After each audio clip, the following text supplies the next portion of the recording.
subscribe to the Donnie Houston podcast, man.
Donnie Houston. Yeah, man, it's going down this Donnie Houston podcast. I am Donnie Houston. Check it out, man. We got a special guest, man, and I'm presenting him to some and introducing to others. He's been around here, man, in the H, on the South Side, coming out that dead end, man, putting it down since the 80s. You know what I'm saying? Man, he has a new book called Inside the Business of Choices You Make. Inside the Business of C.U.M. You know what I'm saying? Choices you make. And it's just a pamphlet, man. It's really like a guide for young black males coming from these urban areas, man. You can really take this and really reroute your life. You know what I'm saying? But man, the man has, listen, when Street Military first kicked off, the man was right there with Keith Babin at Gerard Records. This is going to be a good one, man. We're going to take y'all up and through this H-Town, man, all up and through life, all up and through manhood. Hey, man, we got a real OG in here, man. Churchill, what's going down, man? Hey, man, Sir Church for the record, man. Inside the Business for the motherfucking money. You understand me? I'm glad to be here. Hey, man, shout out to the Donnie Houston podcast, man. Hey, man, there it is. You know, just to make a couple of corrections of what he was saying. He said it's a guide for young men, you know what I'm saying? But at the same time, it's a guide for women as well, because when I say inside the business of C.U.M. management, I do mean C.U.M., the C.U.M. that men released and the C.U.M. that women allowed to be released into them. So equal parties, equal responsibility, equal showing up and equal presentation and representation. So when we look at the male and female interaction, we lay down and participate in what I refer to as spine-tingling, toe-curling euphoria. You know, just so when you're in the act of that, you got two handfuls of her, she got two handfuls of you. You know, if you're really into it and you're really doing your thing, you got your eyes closed, your tongue kissing, you know what I'm saying? You bumping the ground and you doing your thing. Either you laying down to make a baby or you're not. Either you is or you ain't. You're trying to make a baby or you ain't trying to make a baby. So if you got protective measures in place, to my knowledge right now, when I decided to make mine, it was about 30, protections in place. Here it is, my son 22, so say 23 years later, I don't know because I'm not in the business of making babies no more, but I'm sure it may be more contraceptives available. But in all actuality, both parties are laying down applying for a job. So in an attempt to make the world a better place, it's simple. Lauryn Hill said it. It could all be so simple, but you'd rather make it hard. All I say is, when you lay down for the job, once you get confirmation that you got the job, just show up every day and do the work. So for females, it's just as important for you to be selective in the process when you decide to pick someone that you allow to release that activator into you. As for the male, when you pick a female, that you decide to release that in as well. Yeah. So and I was saying males more so because it's definitely for the women as well. But I can see a lot of males because a lot of time I feel like with us being the quote unquote leaders of society, you know what I'm saying? There's definitely something you wanna check out. How long did it take you, and what led you to want to even write something like this? What led me to write it was once I became a parent and I had my son, I just knew that initially I wanted to make videos because you never know how long you gonna be here, or, when you gonna be called to the upper room, right? So I want to make videos that he could look back at later on and see that, this is what daddy want for you. This is the plan. This is the script, pick up what I'm putting down, right? But then I decided one day, actually me and Keith, his name Brian now, he don't want to be Keith Babin no more. Romeo had to die. Keith had to die for Brian to live. So we were in the hood, former headquarters, Bellbark, and ran into a friend, a brother, that's now a minister, used to be a pimp, Top Dog. He was selling his book. You like Top Dog? Top Dog. Top Dollar or Top Dog? Top Dog. Top Dog. Okay. He was actually selling his book. He was like an OG to y'all, or what? Nah, he a little brother. Okay. He a little brother, but he one of the guys though. He was selling his book, so we hopped out. He was there. He was like, "Man, what's up?" We regular, because everybody know everybody. He like, "Man, I'm selling my book, man. You want to buy my book?" I was like, "Hell yeah, I want to buy your book. By all means, I got to support you because we family, first of all. So you definitely got to sell with me." He wanted $20 for it. Boom, I gave it to him. And I told him, I was like, "Man, you know what's crazy? For the last couple of weeks, it's been on my mind to write a book." So I had advanced from the video thing and said, I'm going to write a book because I felt like once I documented this, my thoughts, of course, I was just initially starting out writing it for my son. But then I said, well, I'm going to publish it. And if anyone else reads it, if they benefit from it, well, then it's just a great thing. And that's just a cherry on top. So I bought his book, studied his format, consulted with him on the phone. I'm giving him his flowers right now, shouting out to, Alvondo Dion Ray, changed his life around. And, he didn't inspire me to write the book, but he was very instrumental in consulting with me, in the process. What was his book about? I don't remember what his book was about, but because actually he wrote a few books, but I don't remember what it was about. But he was very helpful and Getting you get your thing going. Yeah. He was very helpful and instrumental, and talked to me about the size of the book, the amount of pages, the prices on this, the prices on that. So that was real, informative information that he imparted to me. And so you said it took you 9 months to write this. It took 9 months. That's actually pretty fast, I think. Was it just these are things that you just wanted to get out? You've been wanting to get this out, and it was just like once you put the pen to the paper, it was.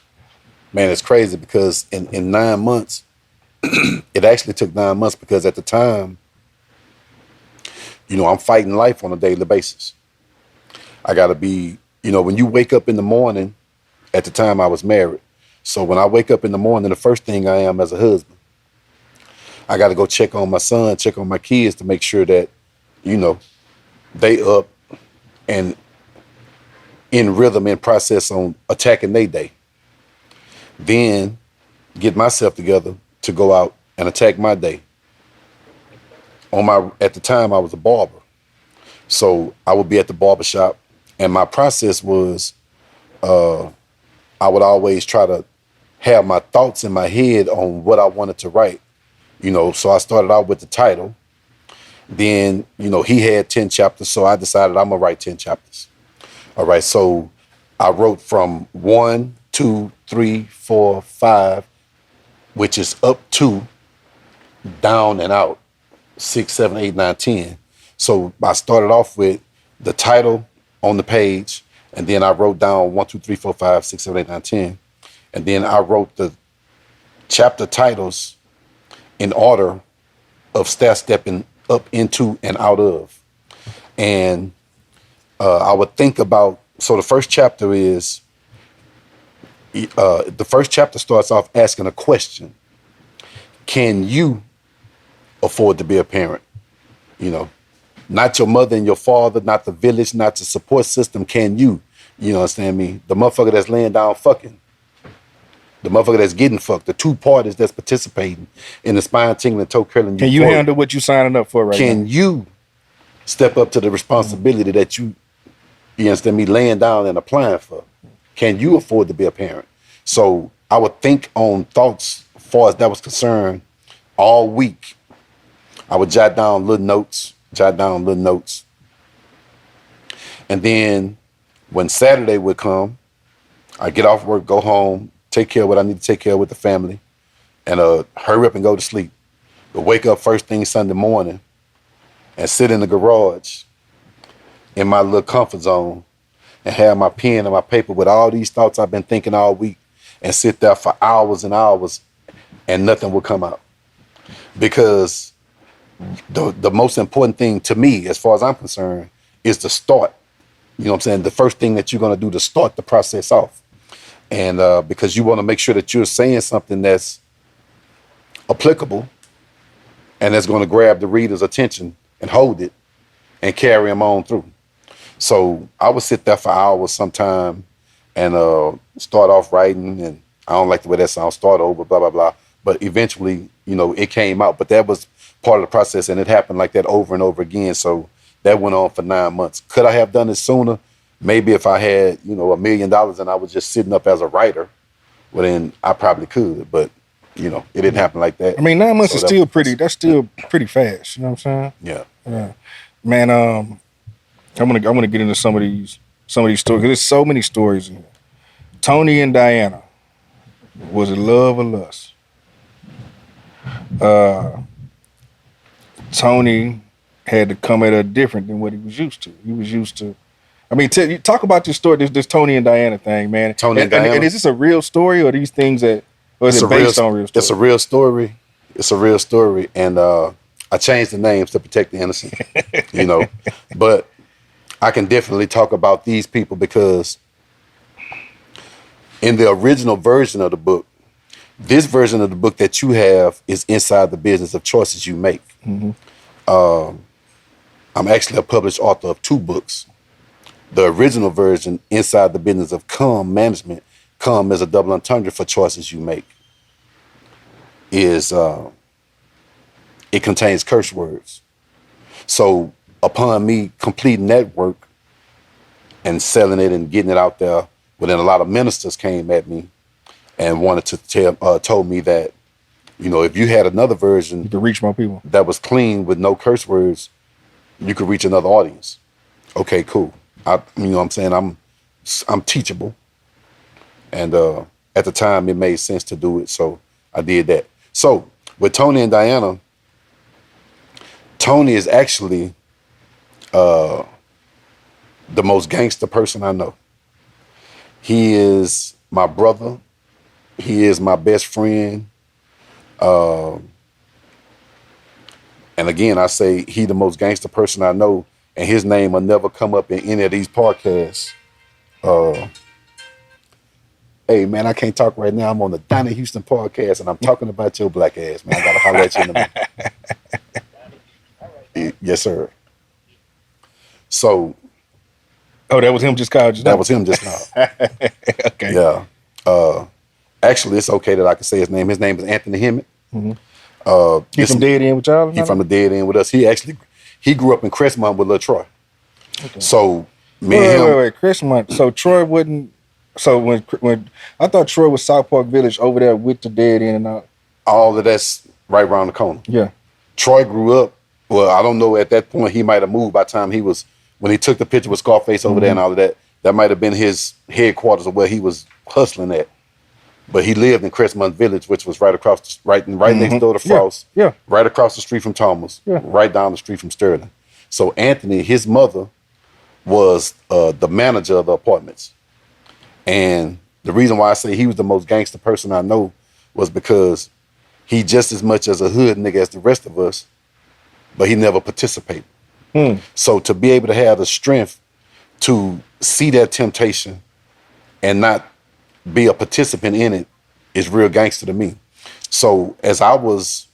you never hear people really tell that truth right there, because that's a whole nother thing to be surrounded by something and be like, nah, I'm right, cool. Right. So that's why I also say in the book that when I hear people categorize people and things and put everybody in the same bucket, I'm always going to protest that, because I always preface my statement by saying 9 times out of 10, a lot of people in a lot of cases that I see, which gives you that wiggle room to say everybody don't go, because he is an example that everybody don't go. He was faced with the same temptations. He saw the same things.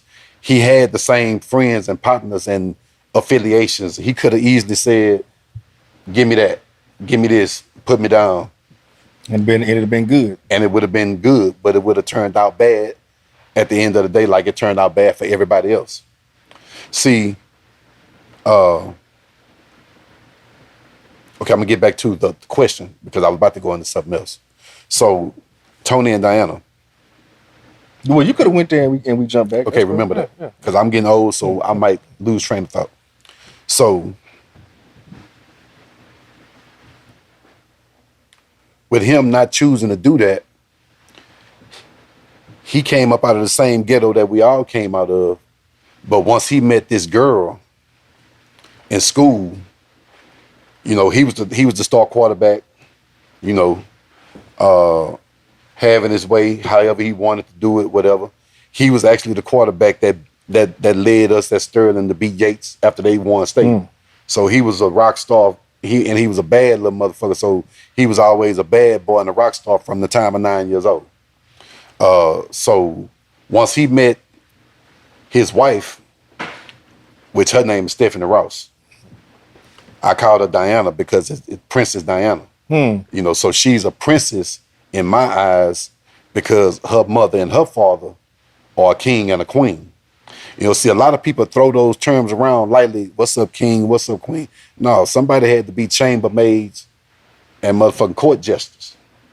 Well, she is a queen because she come from a structure. Yeah. A structure that's still in place to this day, that have stood the test of time. And, you know, she's the product of that. So once he became in association with her and got to going around her dad, because he didn't have his dad, he just had a strong structure from his mother. So once he got to going around their house and her dad told him, well, I see you, you know, like my daughter, and y'all look like y'all headed in a direction or whatever. Well, this is what it is, and this is what I expect, and this is what it's not going to be. So he was receptive to what this man was telling him is acceptable as far as his daughter's concerned, if you're going to apply for this job. So he accepted that information from him, and he walked in that direction. Okay, he had a big brother, but he never had a father. So later on down the line, of course, that became his father-in-law. And he stayed the course, you know, along his journey on what he was doing. You know, went to college, played football, all of that. When that was over with, you know, he immediately went into law enforcement. You know, mind you, hood nigga. You understand what I'm saying? But he stayed on the right train and he stayed on the right track. You know what I'm saying? So with me and him being brothers, I had the same exposure, same opportunities that he had. But I decided to make a choice. You know, and that's where you come up with the business of the choices you make. Not a choice that nobody made for me. I wasn't influenced. I wasn't. You chose to get in the told. game. You chose to, yeah. Yeah, you know what I'm saying. So when you get into this type of lifestyle, how old are you? Into the streets? Yeah. I got into the streets when I was like 18 or 19. Okay. So you go through school, you graduate, you do all that. You know? Yeah. So I know you and Keith, that's your boy. Who, when we talking ages, because Stick my boy, but I know Keith is his boy, but that's like older homie than him. So are you closer to Keith's age or are you closer to Stick age? Because I know you and Stick, you know, super close. I'm closer to Stick's age. I'm closer to Stick's age. But because Keith is like 5 years older than me. 4 or 5 years older than me. Right. Yeah. So how do you, when you first get into the game, like tell me about that. What was your whole introduction to the whole thing? introduction to the game? Yeah. Oh man. Hey man, I'm on the Donnie Houston podcast, man. Shout out to Donnie Houston, man. I ain't never told this story before. But at the time, I was actually in the military. Wait, what? Yeah. You know who else told me that was in the military from me outside? 380D. You know 380D? I know the name. He I Pearl probably know him Homes if I dead see him, in but I all know that. the name. Yeah, but I'm he did familiar. military too, and then okay. So tell me the story. Yeah. So I was in the military, and I was actually stationed in Killeen, Texas. What year is this? What year we talking about? This is about 88. So right before Desert Storm and all that. Yeah. Okay. Yeah. So I'm in Killeen, Texas in 88. And at this time, on a daily basis, like when you get off work, you're in the barracks, you're in your room with your guys. You know, it was like a 4-man room, different guys from everywhere. But I was in a cohort unit. So when we all went to basic training in AIT in Atlanta, Georgia, in Fort Benning, Georgia, the whole battalion was together from day one, and we all came to Fort Hood together. So once we got there, and with me being from Houston, a lot of times I was going home every weekend. If we didn't have anything going on and it was available for me to go home, I would go home until I met this girl in Austin. And then, I was going to Austin every day. So, and also another thing you can bring up in a minute, touch on, we took the slab culture to Austin. Okay. All right. Okay. We're gonna get So that. Yeah. we can touch back on that in a minute. And there's some players in Austin that, you know, they remember this. So what would happen was every day we would get off. I mean, like the guys, they drinking beer, liquor, snorting cocaine, smoking crack, all kind of shit. In the Army? In the Army. Man, get the fuck. This on a daily basis. Like if you walking down the hall going to the shower, you know, you passing by everybody's room. So you got rap and hip hop going on in this room, rock and roll in this room, country, R&B, whatever. It's just, but we all brothers though. We all lived together. We all trained together. We did everything together. So one day I was on my way home and one of the guys was like, man, Church, man, you going home to Houston? Man, you from the big city. I know y'all got some shit out there liver than this shit right here. And what he showed me was a crummy nickel piece that he was paying $50 for. I was like, shit. I can do you better than that. Man, I'm gonna do you better than that. I mean, it's just a phone call. So when I got home, you know, I got in the mix and came back and, you know, that was the beginning of me fucking my life. So you just taking little work and just going out there just for that? Or you really getting it on outside of the base and all I mean, that? I took all outside, man, it was all, I mean, because I know the deal. I know the game. I'm from the dead end. I'm from the VA, right? So VA, so you came up with, so you've been coming up seeing Keith close this whole time. Man, Keith is a polarizing figure from the VA, from the dead end, but in a movie, he just one of the stars. But let me tell you. But let me say this: Keith is famous though. But you know he But famous. it's a bunch of guys like that at this time. Who's some of the other major players at this time? Keith, this Smitty and all that going on. Smitty ain't from the VA, so right. But he would be over like in that dead end area, right? The MLK area. I came into Smitty later on. Okay. So Keith Babin, Roger. I mean, because actually, Roger Rabbit, you know, Charlotte. Roger is Keith's teacher, and he way younger than Keith. So Roger was Roger Rabbit when Keith was working at a warehouse. Keith was a DJ. You know, Keith was a DJ mixing and scratching and throwing house parties, making mixtapes. Before the game, you saying? Before the game. Yeah, before he got into being a car thief and all that, stealing cars and doing all that type of shit, he was a DJ. You know, Roger was Roger. Roger was in cahoots with Hillman and them people and all that type of shit. So, you know, Keith was Barbara's second oldest. He was a good boy.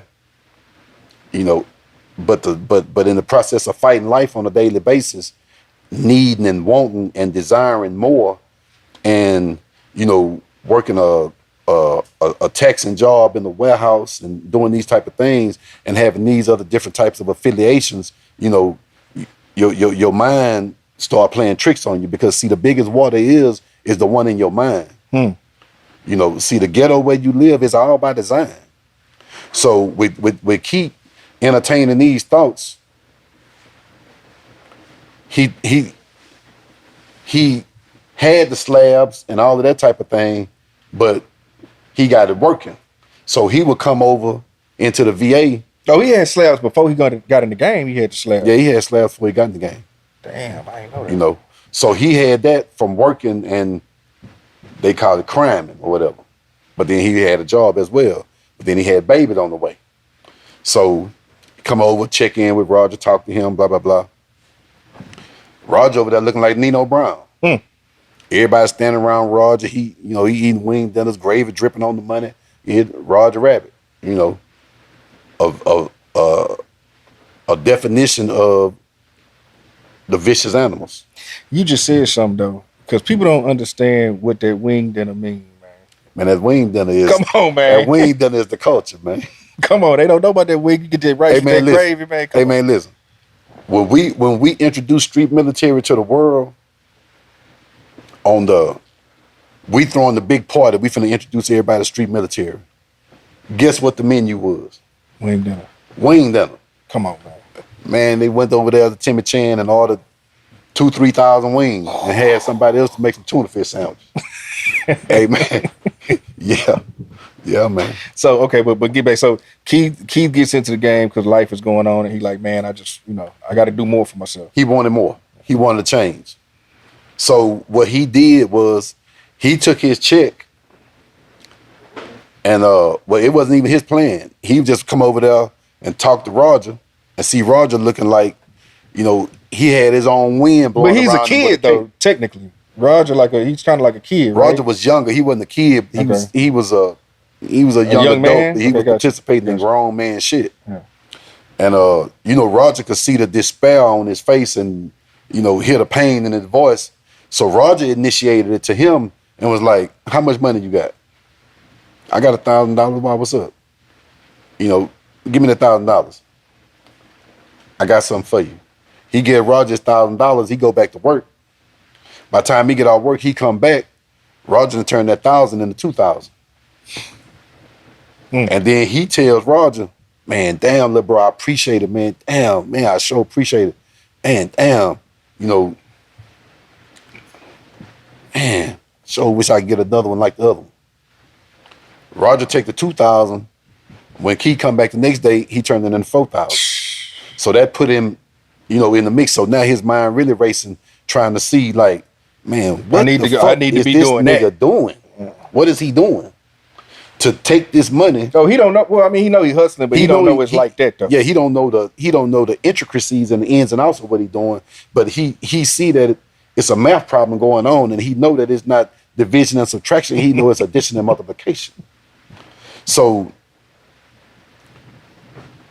in the process of being beat down, and then he done got his check, and he looking at his check, and he looking at what Roger did, he stepped out on faith and took a chance. And it was up. And it was up from there. So Keith he's 88. He's already in position by the time you decide to get into the game. By the time I decided to get in the game? Yeah. Oh yeah, he was already famous. Yeah. So you how long is the hustling and the army thing going on? Maybe about 6 months. Oh, not long at all. No, not long enough. not long at all, and not long enough. So, do you get caught, or do you just make the decision and say, you know what, I know what's some real money at, I'm out of here. Dishonor or discharge me, whatever you want to do, I'm out. Man, I got caught up, fucking with a bullshit ass nigga out of Florida named Wallace Wilson, Miami nigga. Yeah, I hope you see this nigga. Tattletale ass. You telling this shit like it happened last week, man. Hey, this is my life, man. Yeah, so that was the beginning. So Florida cat, he's another cat in the army that's fucking around, and he ratted you out, or man, whatever? Everybody in the army was doing everything. Yeah. He ratted. Yeah, he told on me. you know, in the midst of some shit going on or whatever. What But was happening? Did you have it too live over there where everybody was too geeked up and no, they try to figure out the thing how was, they get the dope in here? What's up? well, no, it wasn't none of that on base. It wasn't nothing on base. I mean, because at my position in the Army at the time, once I started doing that shit, everybody around that motherfucker was owing me money. My squad leader, my captain, my lieutenant, my sergeant, Everybody turned up. everybody. You know what I'm saying? So it was hard for them to talk to me and tell me anything. Like, how they gonna tell me, nigga, you owe me $1,000? You know what I'm saying? But at the same time, I was in the streets of Killeen because they had a little spot where the car wash was. It had a little juke joint across the street. So everybody would be at the car wash washing their cars. And that was the stroll at the same time. So the hoeing was going on, you know, the little juke joint going on and all of the, I mean, I'm from South Park. I'm from the dead end, so I know the play when I see it. And, you know, it wasn't shit for me to get in the mix and with everything going on around there. So that's kind of like how that went. And then, you know, with Waco, Temple, Belton, Corpus Cove, all that shit. You running all up and through that. All through there. And then, Are you looking like you getting that kind of money, or you being discreet about what you're doing? No way. I have never looked like I was even participating. It's like I never had a slab. I never wore no jewelry, none of that. I'm not a slab nigga. You know what I'm saying? Because my mindset always was, first of all, I don't want to have nothing that I need to be 24 hours antennas up trying to protect my life for being in possession of this. And at the same time, it's marketing and advertising saying, hey, look at me, look what I'm doing. So, you know, that's always been my position in everything. You know what I mean? On that. So, and then along the process of that, the club scene out there was wild and crazy as well. So that's when I met this girl from Austin.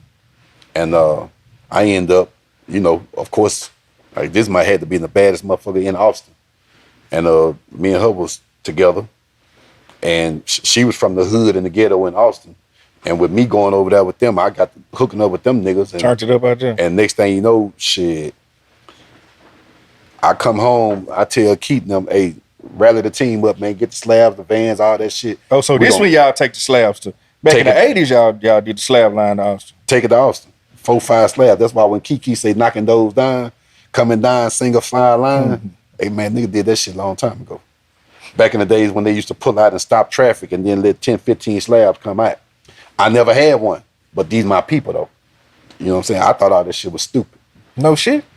I mean, you know. You ain't never wanted to come down? No, never. I never did. I could have, of course. I mean, but how can you sleep when somebody out there fucking with your car? You got to jump up with a pistol. You run out there, you can get killed.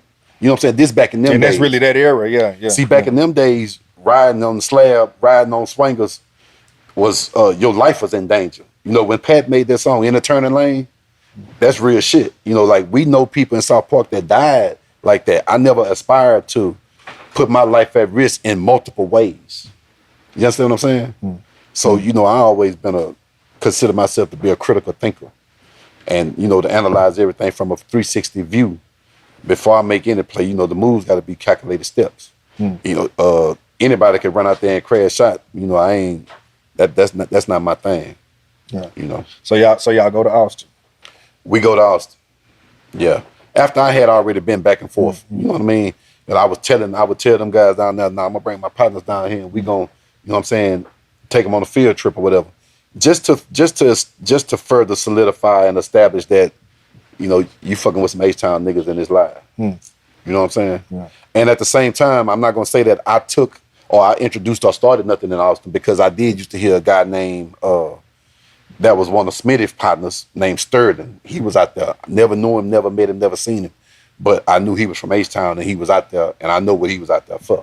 You know what I'm saying? So he was out there before me. Right. So 88, but how do you end up getting jammed up though out there? Or getting in trouble rather with in the military? Yeah.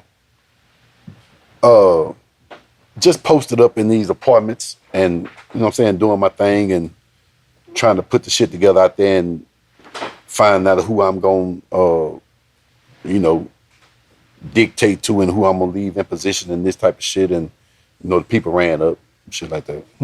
Yeah. So what? So the Army, did they give you an option or it was just like, that's it? Option? Shit, the option was a jail. Yeah. So by the time I got out of jail, so how long you get locked up for this? I was just locked up for like 3 months. Okay. Yeah, about 3 months. So when you come out though, the military's over. Yeah, that's over with. And let me tell you a crazy thing. So I remember when I called my daddy on the phone and I was talking to him and I was like, man, I done fucked up, man. I need a lawyer. Told him what happened and everything. And this was the first time that he told me what his plans were for my life. He told me, damn, man, that's crazy. You need a lawyer. Shit, I always planned on you being a lawyer. At that point, I was like maybe 19 or 20 years old in jail needing a lawyer. So I say that to say this.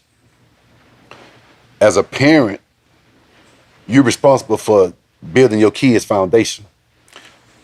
It's up to them what they build on it, but they got to have something solid to start off with. So, and you say, and you reference in the book how like your dad wasn't there for a considerable amount of time in your life. So, well, so I mean, he was around and you knew him, and like take phone call away and this and that, but like really active there in the household, you know. None of that. Yeah. So, from day 1 to 5 years old, perfect life. You know, mama, daddy, house, fence, little puppy, all that shit. South Union, right? But at 5 years old, shit, they broke up, and then that was it for that. But if it wasn't every weekend, it was at least every other weekend I was in South Union with my daddy or at my grandparents' house. You know, so he was an active weekend warrior. But the shit I was going through from Monday to Friday. Yeah, you needed him in that house. Man, I needed you sooner. You know what I'm saying? Because like I say in the book, again, I'm gonna preface this. 9 times out of 10, a lot of people in a lot of cases gonna be what they see. So if you growing up and you coming outside and every day what you see is wrong, but there's nobody there to tell you that is right, wrong, or indifferent, your mind will start thinking that it's acceptable. Because you're surrounded by it. So you'll accept it as being right. Because this is what everybody doing. That's where at a certain age, you gotta have your own knowledge, wisdom, and understanding, and your own discernment to know right from wrong. You understand? So that's where all of the thoughts of inside the business of calm management and the choices you make were birthed in my mind around 10 years old, saying that, you know, I promised to myself, I vowed to myself that once I get in position to be somebody's parent, I'm gonna do a better job for them than what was done for me. So my son is the product of inside the business, and he benefits from my greatness by proxy, just from me keeping a promise to myself as a child. So, okay, you get through that case though, and then do you decide to go head first into the game, or like what's your next move? I ain't have no choice. I mean, need to get some money. Army is over. Shit, that's fucked up. Where you gonna now. work at? Yeah. That's fucked up. So now, I mean, my whole team is active participants. I can't go with Ant to the police department. I'm disqualified. I have disqualified myself from that. So if you look at your life like a pizza, take a large pizza, you cut it down the middle, you cut it across, you know, north to south, east to west, then you whop, you got 8 slices. Out of those 8 slices, you have all the choices in the world to pick and be whatever you want to be. Doctor, lawyer, policeman, fireman, et cetera, et cetera. Once you get that X on your back, you have disqualified yourself from 7 of them slices. Because your credentials are not applicable to the job you're trying to apply for. So that led me into being a barber later on down the road. But I had to get my lick back in the streets because I done got cheated out the game. By no means am I sitting here glorifying, bragging about how much dope I sold, because right now is a revelation that of things that my son don't even know about my life. All he know is that I'm his daddy. So he don't know about you back in the game and just being a real OG. He don't know about none of that. None of that. Because and see, I had these conversations with some of my friends, some of the guys, and they said, I tell my kids everything. You ain't have no choice but to tell your kids everything. You was gone for 10 or 15 years. You had to explain that absence. I've been there since day one, since me and my wife at the time decided that she was gonna stop taking birth control. I ain't missed a day of work from that day to this morning. So I ain't gotta tell my son my business. All he knows is that I'm his daddy. You could tell your daddy ain't no square. You see your uncles. You know, so, you know, and he got his own observation. So he acts, you know, he be talking to certain ones and blah, blah, blah. Like, you know, we be in certain situations and settings and I see him talking to somebody. I got to go over there and, hey, come here. Because if he get around can't let him know too much. If he get around Kiki, Kiki gonna tell him everything. Yeah. I'm talking about Kiki Vincent. Yeah. Who's Kiki Vincent? You talking about? Kiki Vincent? Yeah, who's that? Kiki Vincent could be, and you got to ask these people to, you know, confirm that. But if I'm not mistaken, I think Kiki Vincent is where Lil Kiki get Lil Kiki from, because he was looking at Kiki. So Kiki is he come from right around the corner from Kiki. Herschel Wood, he one of them, but he a big dog over there with them. But at the same time, when we start Street Military, you know, he was a pillar as well. He was instrumental in all of that as well. So okay, you getting into the game. Where we at in years? 89? When you get into it, 88, you're still 88. Yeah, about 88, 89, yeah. 89. So you get into the game. So how head first do you jump into it? Are you dabbling or I'm all the way in, I'm getting money, I'm running it up? I'm all in, man. I ain't got no choice. I'm all in, man. Yeah, I'm all in. Yeah. So with me being from the dead end, you know, at this time I'm living on Broadway. So, you know, I go over there and just take that over. Ain't no need to go to the dead end. It's too saturated over there. It's not good for business. It's not smart to be over there. It's too spooky. It's too dangerous. I mean, these niggas over here killing you over spare change and principles. You know, I seen a nigga tell a nigga one day, nigga, I'm gonna slap the shit out you. He said, I'm gonna blow your motherfucking brains out. He slapped him, he killed him. You know, this is one of my partners. You know what I'm saying? So, like, I don't need to be over there. I need to be over here and pioneer a new frontier. So I was in the Broadway, Seville area, 45, all of that over there.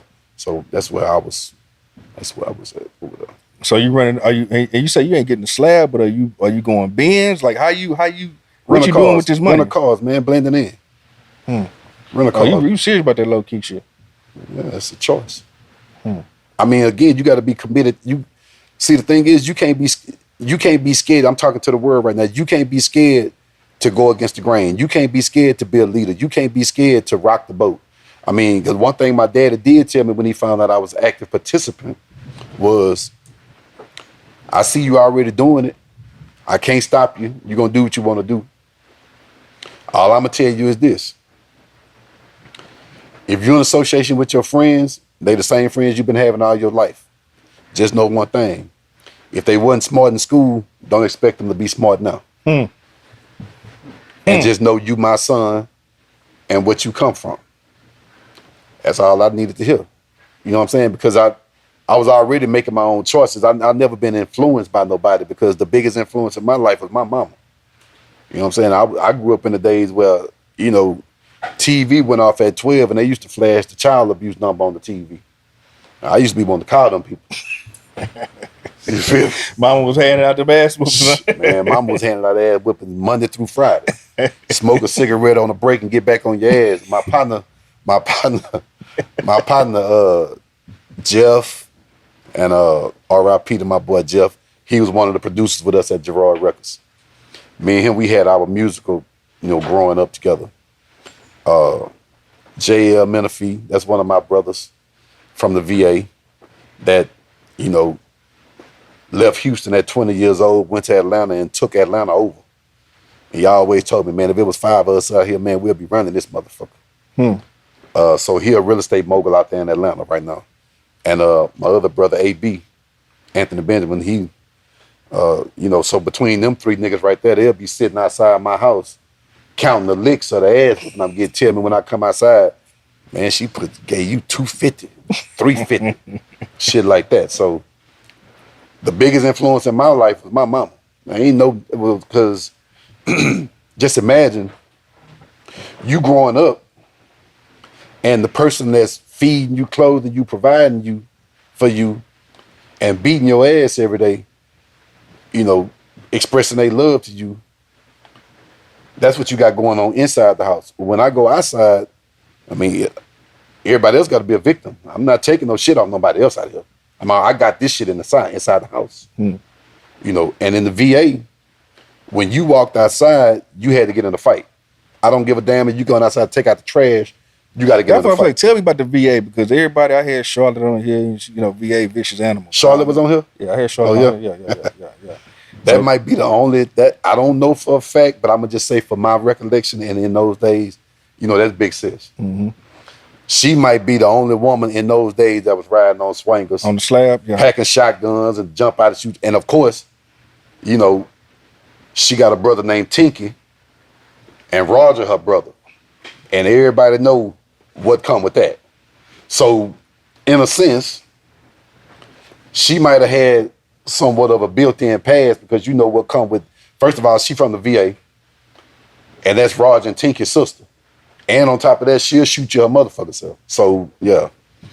Shout out to Charlotte. You called me the other day, man. Shout out to Charlotte, man. Shout out to Sis, man. Yeah. Shout out to Sis, man. So okay, we in 88, 89. So, Tim, let's talk about Stick One. I got to call Stick. I ain't talked to him in a minute, but talk about Stick, because you say y'all grew up together, like.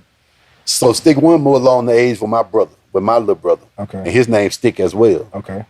So that's why Stick is Stick One. And my brother is Stick. Okay. Yeah, okay. So you got Stick and Stick One. So when you say Stick, you be like Stick, or you talking about Stick One. So that's some South Park shit. So Stick's sister more along my age, his older sister. Okay. She a G. You know, I don't remember if Erica had swingers, but she probably did. And it was because she from straight out the dead end, and the whole dead end going behind her.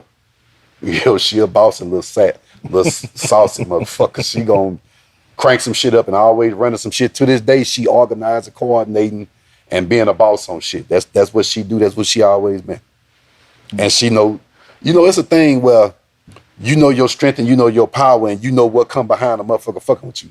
You know what I'm saying? So it ain't a nigga that you can name out the dead end won't come, you know, split your wig behind Erica and Charlotte and all that type of shit. So the kind of shit kind of like understood. But you saying Stick was more closer to your younger brother. But you know, we all y'all grew up and ended up becoming closer. We always been close. I mean, we always knew each other. We always been in association. So so just say like South Park, if you go across, you going down Martin Luther King, you cross over to San Bayou, you getting into, you know, the dead end, Solinsky and all that. Yeah. Solinsky, all that. Over there, you got Lil Troy, Fat Pat, Big Hawk, Corey Blunt, his big brother Pixie, Big T Pregene. So back when we was young, everybody was going to the SPN. What's the SPN? St. Philip's nearby. It was a church. They used to have a dance up there, the little party or whatever. That was part of on Friday night, that's the thing. So, you know, we going up there, walking, whatever, however you got to get there, that's where you going to, you know, get your slow drag on, screw and burn your jeans up against your pants, your leg and all that old type shit. Well, Pixie, which is Corey Blunt, big brother, and T, want to be a baller, the hook man. You know, he always been singing, he always been there, but he used to be a bad actor as well. You know, so all that's down there. Keith Babin, you know, Kato, Drac, you know. You mentioned the name Hickman. Can you talk a little bit about him? Not really. Those guys were older, than me, you. so like Yeah. I don't really know. You don't know too much about them. I just know my, you know, association from hearing about them. But see, with them guys being older than me and Roger being younger than me, those people was association with Roger. So, you know what I'm saying? We just put y'all all in it. Right. It was a dude named Hillman was over there. Yeah, Hillman. You used to mess with him? That's little bro. Yeah. Talk a little bit about him. I done heard some stories about Hillman, man. Hillman was the kind of person to where I talk about Hillman in the book too, but I mean, I don't say his name. When I talk about the person that had to catch girls with his car, No shit. that's Hillman. No shit. Yeah, I mean, because he ain't had no conversation. Hillman was You talking about the one that pulled up on the car? Oh, depending on, might pull up in the Corolla, then come back and see how they. That's his game. No shit. All day. That was Hillman in the book. That's Hillman. I was getting ready to ask you about this particular character. Yeah. Right, that's Hillman. So Hillman was the type of person where if you say somebody grew up in it and was born in it and all that, he might be one of them characters.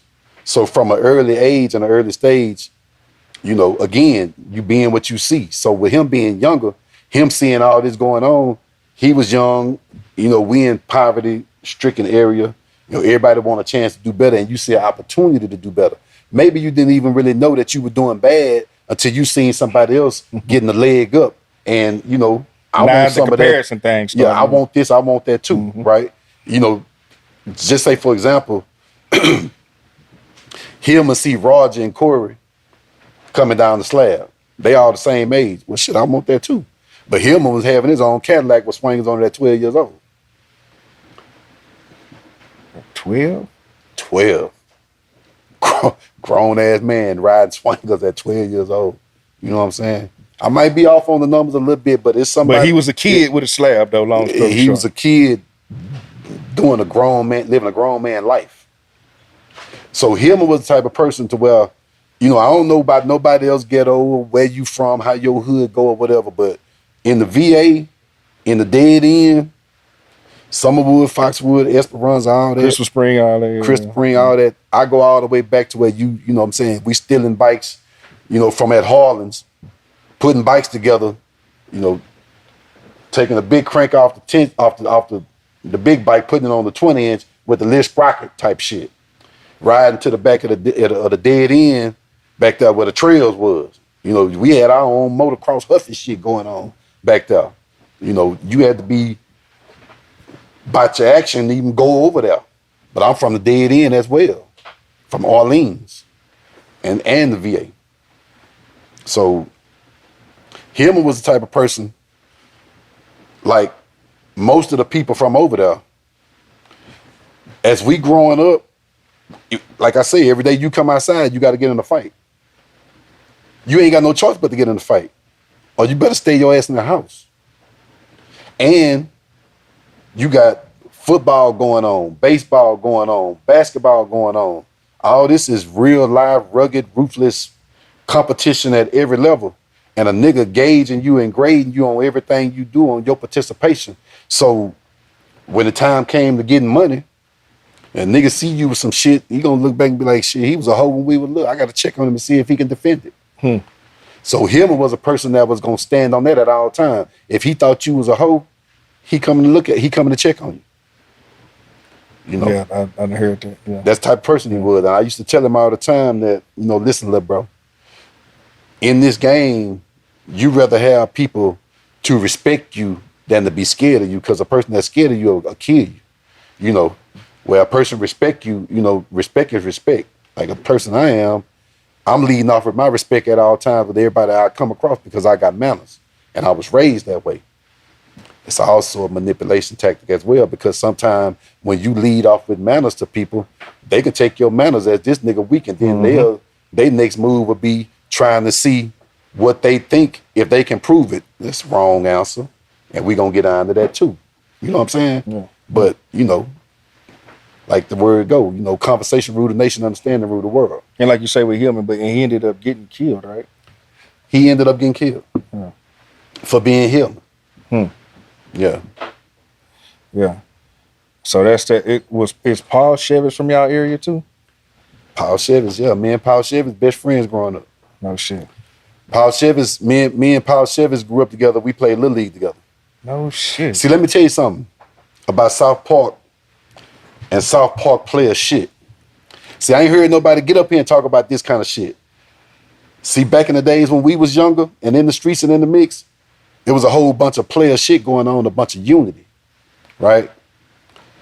And it's boys that's gonna see this, that's gonna remember this. I don't know if I'm triggering their memory or, you know, a lot of the podcast conversations be going on talking about Screw and what led you to Screw House and all this and that. No, we talking about shit way before that.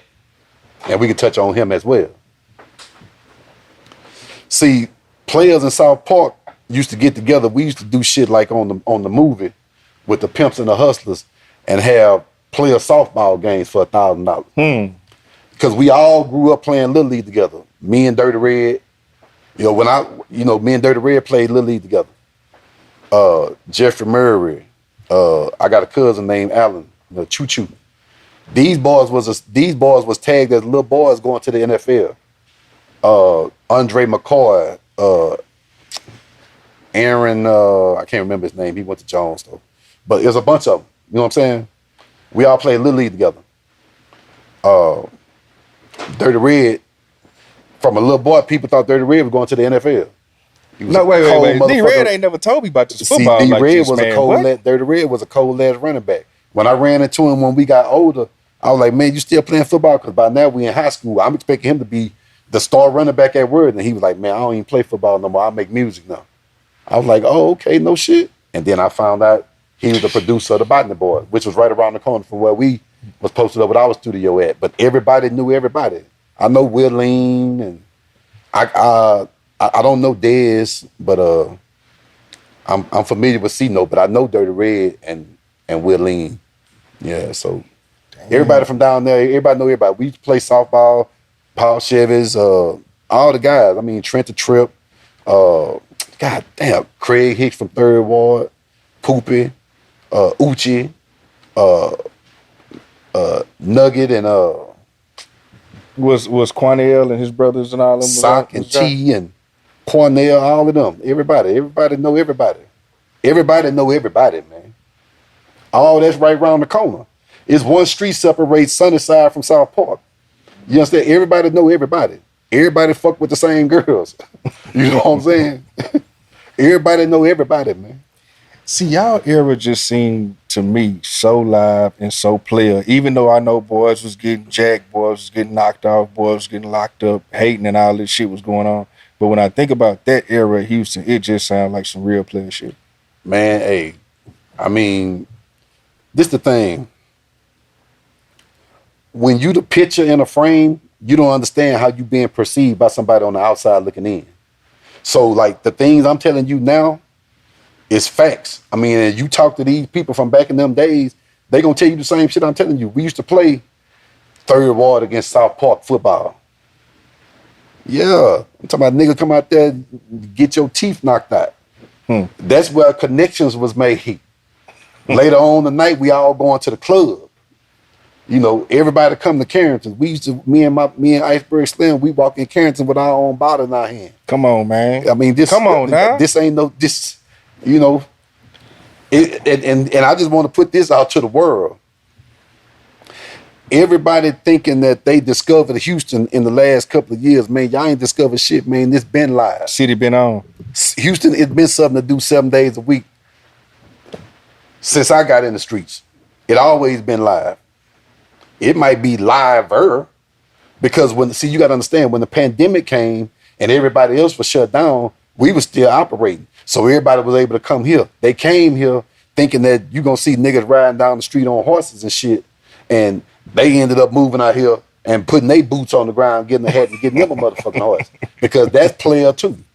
Everything about it out here is player. This just what it is. Ain't nobody, and I hear them young niggas get up here and, you know, on different sites and shit. I started this. Man, you ain't started a motherfucking thing out here, man. I'm going to tell you this here. When I was a little nigga, growing up in the dead end, this when I was in Orleans. It's a player named Drac, Cato.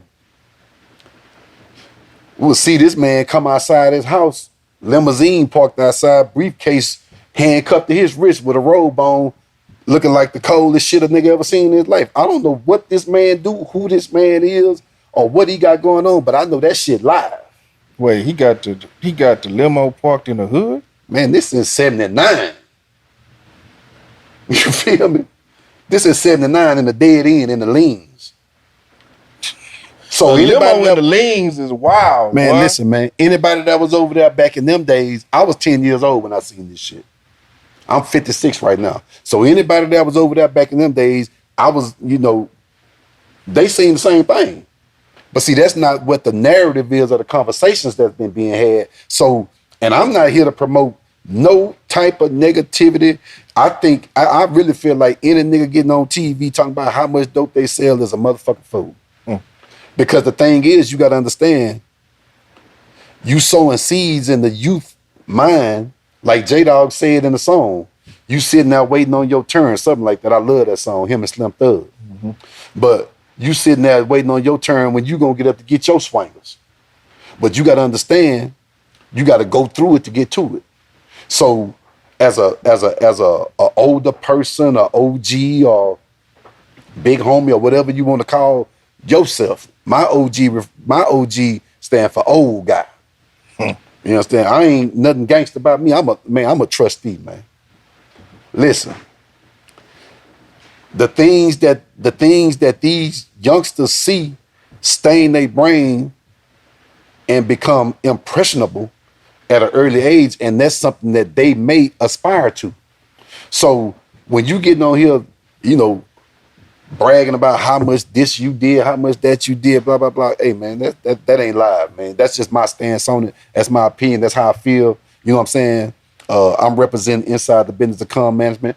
C.U.M is a double entendre for choices you make. You know what I'm saying? I'm making my attempt at changing the world. My son got to live in this world. Our kids got to live in this world. And right now, I want to apologize for everybody, that's affecting the youth in a negative way, man. Because as a people, we got to do better. You understand what I'm saying? Back in the day when we was younger, they had a song called "We Are the World." We are the children. We are the one to make a better day, so let's start giving. Yeah.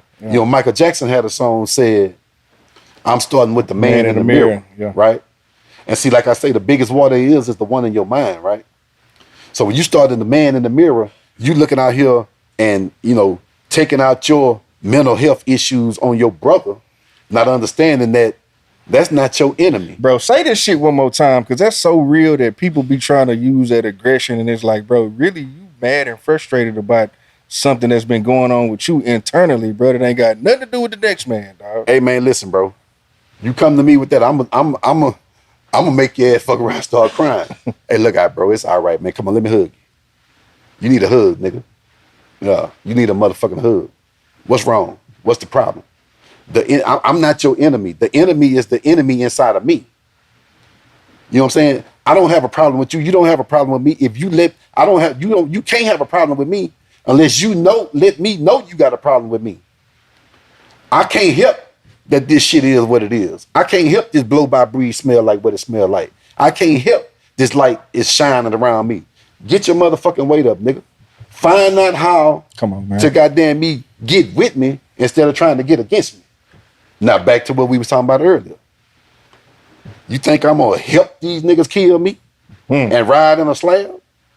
One night, me and Iceberg Slim, we leaving Carrington's. For the record,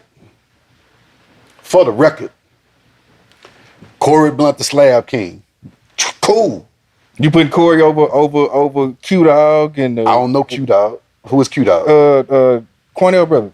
Who? Toast Toast? and yeah, not Toast, but Quincy.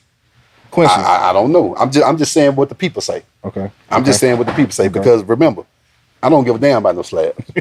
You know what I'm saying? Yeah, but you riding with Corey as Slab King. That's cool. Yeah. No, I'm not even riding with him as a Slab King because I know that he ain't had no aspirations to be no Slab King. He just Corey. Y'all niggas made him. Y'all put that on him. If you know Blunt, man, Blunt is a cool man. I've been trying to get him up. You've been asking, when Corey Blunt gonna come? I can't imagine him. Don't talk. I can't imagine him doing this. What you gonna? He don't talk. He ain't with that. I just seen Blunt at Papados, me and Chris Ward a couple months ago. Man, I've been knowing. Blunt don't talk, listen, man, that's little bro. I've been knowing Blunt since he was little. Because me and his sister the same age, and then Pixie older than me. His sister used to date my next door neighbor in the VA. So we used to have to walk them up out of there. You know what I'm saying? He'll tell you this. So the people say he the Slab King. My partner Iceberg Slim had the baddest slab in Houston, as far as I'm concerned. Everybody remember the truck, Iceberg Slim. Why I'm saying that is, one night we riding from Carrington's, me, him, and his baby mama. on the way to the crib, somebody ride up on side of us and spray the whole truck up with a Uzi. The music so loud, this nigga got 10 15s in here. 10 15s. We didn't know the truck got shot up till we made it to our destination, got out and, man, but damn. Why would I participate in that? I stopped riding with him after that. That's a wild story. I kept 2 rental cars. I'm blending in. I ain't trying to stick out. So the thing is, you got to choose for yourself. It's not the choice I make for you. It's the choice you make for yourself on what you want to do. You don't want to ride with that crowd. Those people may not. It's up to you to decide if they're your peers. You got to decide if they're your peers. Because the people that's preaching and protesting to you every day, however much hard they're doing it as a parent on what you should do, what you shouldn't do, that's who you shouldn't want to disappoint. Because if and when the choices you make get you in a situation where you feel like, you've been going to school, so you graduated into Harris County Walls facility. You graduate there, you gonna call your mama with that unexpected phone call, unexpected expense, and then you're gonna actively become the author of your mama tears. Come on, man. You understand what I'm saying? So it's okay to say no. It's okay to be different. Because in all actuality, the big picture of it all is this. Them niggas that's trying to get you to go participate in the wrong thing, somebody out the circle got to say no and be here and go the right way and stay on the right train and the right track to get a job. So whenever these niggas get out of jail and they nuts get shot and they realize I'm tired of shooting dice with my life, now I need a job and this nigga gonna hide. It's gonna give you that opportunity. Yeah. You understand what I'm saying? So everybody got a role to play. You understand what I'm saying? Everybody don't need to be the shoot up, bang, bang, gangster, this, that, and the third. Man, listen, from day one, from your foundation, I know you'll go. We know he'll go. Somebody got to be the consigliere of it, to be the brains of the operation, to talk everybody down and say, hey, look, don't do that right now, bro. And that man gonna respect you because even though he might be an active killer, he know we come from the same foundation. We not a gang. We a family. We ain't got no handshakes. We ain't got no colors. I ain't got no rag. I'm not identifying myself in nothing. I don't take no pictures with no niggas. None of that. Because you might be motherfucking Fleece Johnson, nigga. You ain't on no picture with me. Let me see that book. If you on a picture with me, you're going to be holding this motherfucking book as a supporting fan. You understand me? You ain't going to be on no picture with me. I don't know what you up to, man. Yeah. Man, it's inside the business, man. Yeah. Man, I'm in my notes. So CC in the book, that was Hillman. Now, Kevin, man, the boy had an interesting story, man. Kevin. Yeah. Kevin had an interesting story, man. Talk a little, and this is again another one based on a true story. Oh yeah, it's true. Yeah. His name ain't Kevin, but I ain't gonna say his name. Right, yeah. Because his wife that he married to at the moment, she one of the people in the book as well. So she don't know I'm talking about him like that. You know what I'm saying? Yeah. But the thing about the book is, if you read it, and you can attest to this. I mean, this is how I feel. And I feel like anybody that read it should feel the same way. You're going to see yourself in the book, who you would be, who you could be, who you should be, who you may end up being due to the choices you make. Yeah. Right? Yeah. Cool. You're going to see yourself. You're going to see people you know. You're going to see people you know. And see, that's the thing. You got to have observation. So with me growing up, I see my partners, 2, 3 baby mamas and the drama that brings. I ain't doing that. I'm not finna complicate my life like that. I'm 40 years old, bro. I don't have no kids, fam. I had my first one I had my one and only one when I was 33. But you went and got married and you did the whole, you did that. Yeah, I did all of that. Yeah. Right. Yeah. And I'm not in the baby making business anymore. Yeah. Because the reason being is I don't have another 100% in me to give to nobody else. I sacrificed my life and put myself behind my wife. She had a son at the time when we met. My son, we had a dog. Shit, I'm number 5 from being the one and only priority to being the last one on the list. To deciding by choice to put all these people in front of me and put all this weight on the bench for me to lift. And I'm not a weightlifter. You know, I don't have that because the thing is, upon deciding to apply for the job, I committed to doing the job. So, which is the hardest job ever. Making sure that, you know, but I took a lot of pride in making sure that I was the first thing my son seen in the morning when he woke up, the last thing he seen at night. You understand? You referenced that a lot, like in the book about the importance of that. Right. Because you got to know your kid and your kid got to know you, where you got that bond and that comfort zone and that comfort level to where they feel comfortable talking to you, you know.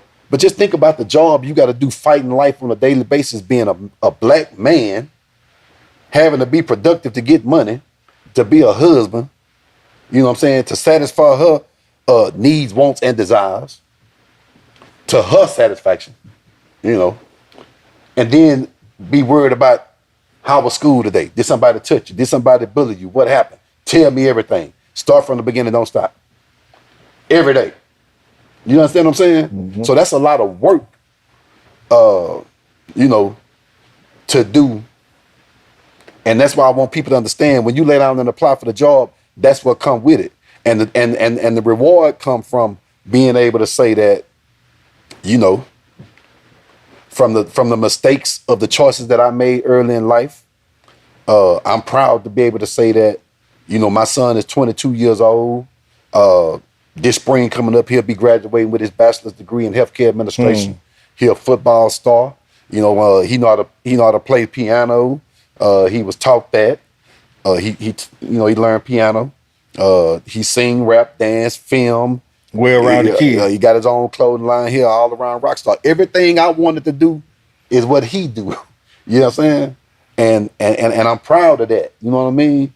You know, when he got his associate's degree, I was so proud to see my name on that paperwork. He was like, "Daddy, you happier than me?" I said, "You just don't understand." Man, I never forget when I graduated college, one of my boys that I grew up with in the Clark, that boy was like, "Man, bro, I ain't never even seen no diploma before. Can you bring it over here so I can take a picture of it?" See what I'm saying? Never seen a college diploma before. See, but this go back to a person's foundation, right? So let's just say, for example, I don't know your story, I don't know whatever, but I can put shit together. I see the TSU thing right there. I know that's you. You graduated from college. You got a degree. So when you see a new construction going on, a new neighborhood being put up, I don't know if they still do it, but I just remember times when I'm passing through, I have seen this before. You see the tree in the middle of the yard with the two wrought iron bars right there with the thing going right there to bring the tree up in the right direction. Mama on this side, daddy on this side, these boundaries and parameters. You understand what I'm saying? When you don't have those boundaries and parameters, well then you get what you cut out with the weed eater, which is weeds, because it don't have no structure or no boundaries and parameters in place to tell you, no, don't do that. No, do this. Don't go over there fucking with them. You understand what I'm saying?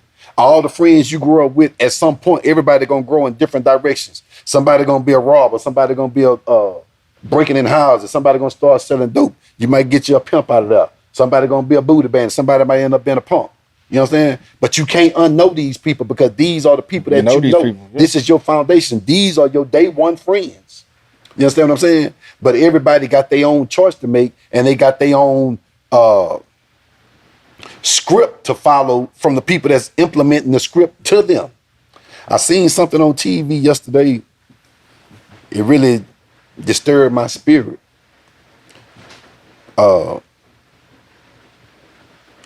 People are coming to town making videos in different hoods showing the activity.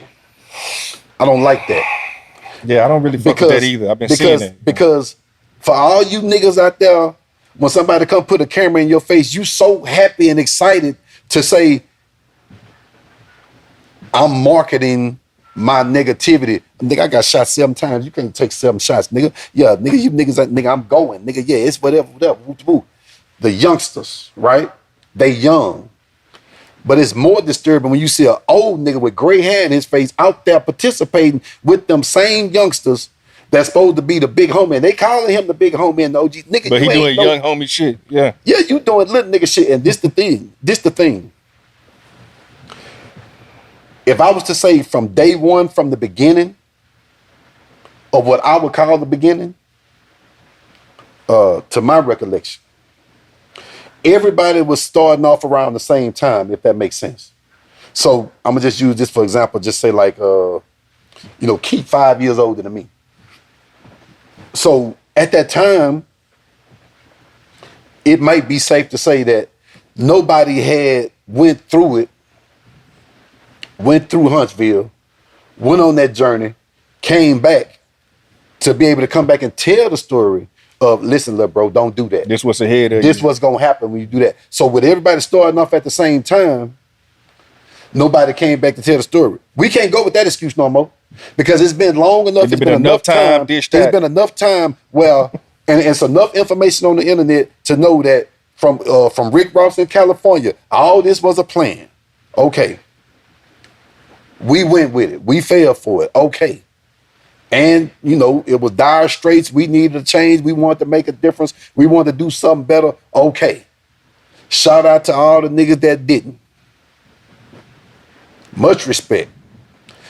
Now, we can't go with that narrative no more because enough time that went by, it's enough niggas coming back. And a couple of niggas that went 2, 3, 4, 5 times. What the fuck are you doing? And then you coming back and you still not telling nobody. Still pushing the same shit. So if you haven't, and this for the girls. One thing I know for sure, shit. I don't give a damn who raised you, who your mama and your daddy is. It could have been goddamn me, Cliff Huxtable, and goddamn me, what's her name? Claire. Cliff and Claire. Good girls like bad boys. And you bring your ass from out them suburbs, and you come to South Park, and you come down Martin Luther King, you see them niggas swinging and banging on them swingers, and you ain't seen them but heard J-Dog and Kiki them talking about that shit on them song, and you get up there and you see that shit. You want to know what that's about. And them niggas out there, I'm talking about draped up and dripped out clean. I gotta talk that shit. Draped up, dripped out clean in the motherfucker, drawers showing, lit belt on, all that shit, jewelry on, smoking weed, sipping syrup, fresh haircut, all that shit. Your bitch going. Come on now. She going. Come on now. Come on now. Going. But you gotta have the strength to know that might not be the best thing for you. I'm not gonna say any and all guys that fit in that mode are not good guys. I come from that. You know what I'm saying? But that's why when you get into these situations with an individual, you gotta ask them, as a man, you gotta ask a woman 1,000 questions and get 1,000 answers. And when she give you 1,000 answers, ask her 1,000 more questions. I want to know everything. You got weave in your hair. I want you to sit down between my legs and let me strip you down to a bald chicken. I need to see you with your hair. Let me see what I'm dealing with. Who am I dealing with? I need to see you with your hair. I want to see you all the way broke down to nothing. Because at the end of the day, if it's about me and you, it's supposed to be about me and you. You want a real nigga, but you putting eyelashes on top of your eyes, hair on top of your hair. Come on, man. You know what I'm saying? All this paint on top of your toes. I need to see if I pour this activator in you, what am I pouring this 100% of this? What are we making? What are we making? You understand what I'm saying? I want to know you. And for women, you need to know, ask the questions, ask the hard questions. If he can't answer the questions you asking, he not the one. Because if a man wants you, he gonna make his intentions clear. He gonna make his intentions clear so you don't have no doubt. You understand what I'm saying?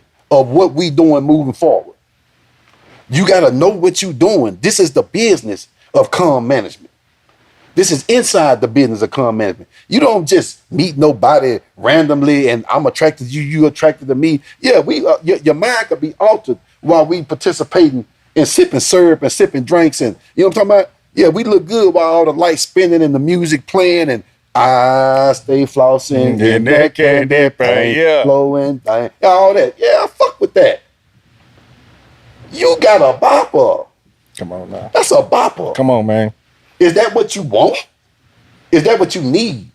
You need to see her parents. You need to see what kind of background and what kind of structure she come from. You know what I'm saying? Did she grow up seeing her mama be a woman to her daddy? All that shit matter. Did she grow up seeing her daddy Respect. Being a man to her mama. So what she learned and sat down and taught finances and how to run this and run that and have some structure. You understand what I'm saying? So with that being said, I would advise, again, it's choices you make, not the choices I make for you. I'm going to tell you what I did because I can't tell you what to do because you can't do what I did. You got to run the plays that work for you. But this is just my advice. Tell the, because we talking about, we kind of hitting on where I was going to go there. Talk about Remy, man. Your experience. Say it again? Your experience with the girl Remy in the book. Remy. Oh, did R-E-M-Y? Is that you said? Remy? Pull Remy? to it. I don't know. I mean, you know. This was the one. That book's 17 years old, man. I wrote that long time Remy, ago. Demi, my bad. Demi. The girl had another dude at the crib. Oh, yeah, that? Oh, we want to jump to that? Yeah.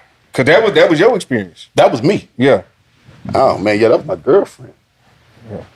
Like you say, I'm on this because we were talking about women and understanding what you're getting involved with and how they may move based on, you know. Right. So, Demi, this is one of the baddest motherfuckers in South Park. You know, I've been doing this since kindergarten. I've been doing this since, you been understand? A player. Man, I've been doing this, man, since goddamn me Jaws was a goldfish and everybody know you're a shark. Yeah. You understand me? I've been doing this here. Oh, this is one of the baddest motherfuckers at Sterling in South Park. And when I say that, that's a statement. Because one thing about H-Town, you got everything you want everywhere you go. So this my girlfriend. Me and this girl, we went to 2 proms together. At this time, I'm active. You know, we in the mix. And me and her sister, we at her house. We laying in the bed, watching TV, music playing, you know, just chilling, just kicking it. This in the beeper days. My beeper go off, boom, I see my beeper, boom, okay, I gotta go make a run over here to Telephone Road. About 30 minutes from my house. I'll be right back. I'm gonna take care of this. I'll be right back. I go over there, I come back. When I pull up in the driveway, I see a muscle car, like a race car in the driveway. I'm saying to myself, I know goddamn well whoever this nigga is gotta be over here for her sister. Cause her sister was a star. He gotta be over here for her. I just told this motherfucker I'll be right back. So I park next to it, walk up there. I don't hear no music. I don't hear no TV, nothing. Silence. Ring the doorbell, knock on the door. Her room right there. Nigga come to the door. He opened the door halfway. Well, I could just see like half his body. He just kind of opened the door like that. I see he got on some military boots, police pants, t-shirt. I mean, this nigga that got comfortable here and that and took his shirt off and everything. This your girl, though. This my girlfriend. One of them. I mean, you know. Yeah. Too much of a job for one hoe to handle. Come on now.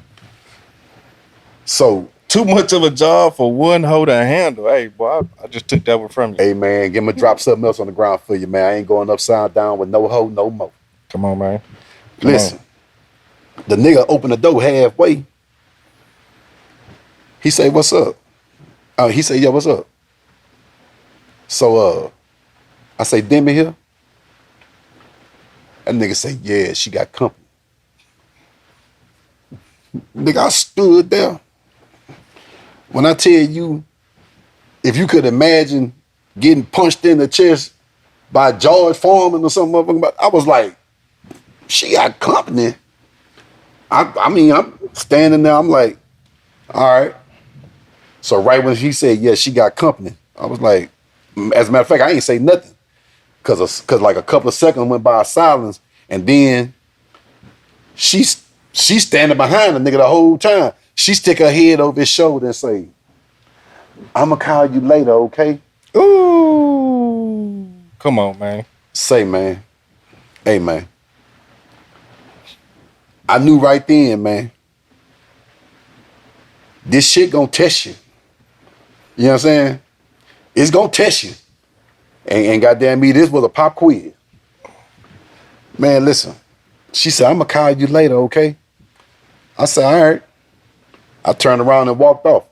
When I turned around and walked off, I said to myself, I ain't never been hurt by a girl before in my life. Right now is a time that if I was gonna ever feel pain, I should feel it right now. I'm saying this as I'm walking to the car, crank the car up and backing up. By the time I backed out the driveway and put it in drive, I say, I don't feel nothing. And it's good. But it's gonna be hard on these hoes from this day forward. Harder. You understand what I'm saying? So shit. That's what it was. Man. And I told this story in front of her, to her sisters, her aunties, anywhere we'd been around each other. This later in life, you saying? Yeah, all through life. Yeah. I'm talking about whenever I feel like it. She'd come to the barbershop. She walk in. I mean, I'm the speaker of the house. I say, oh man, y'all remember I was telling y'all about that time when the girl thought of if my heart would have been broke? I say, that's her right there. She walk in there, still holding. And she got a look on her face like, will you ever please stop saying that? Nah, I ain't never gonna let that one go. She been apologizing for that shit for all her life. But this the thing though.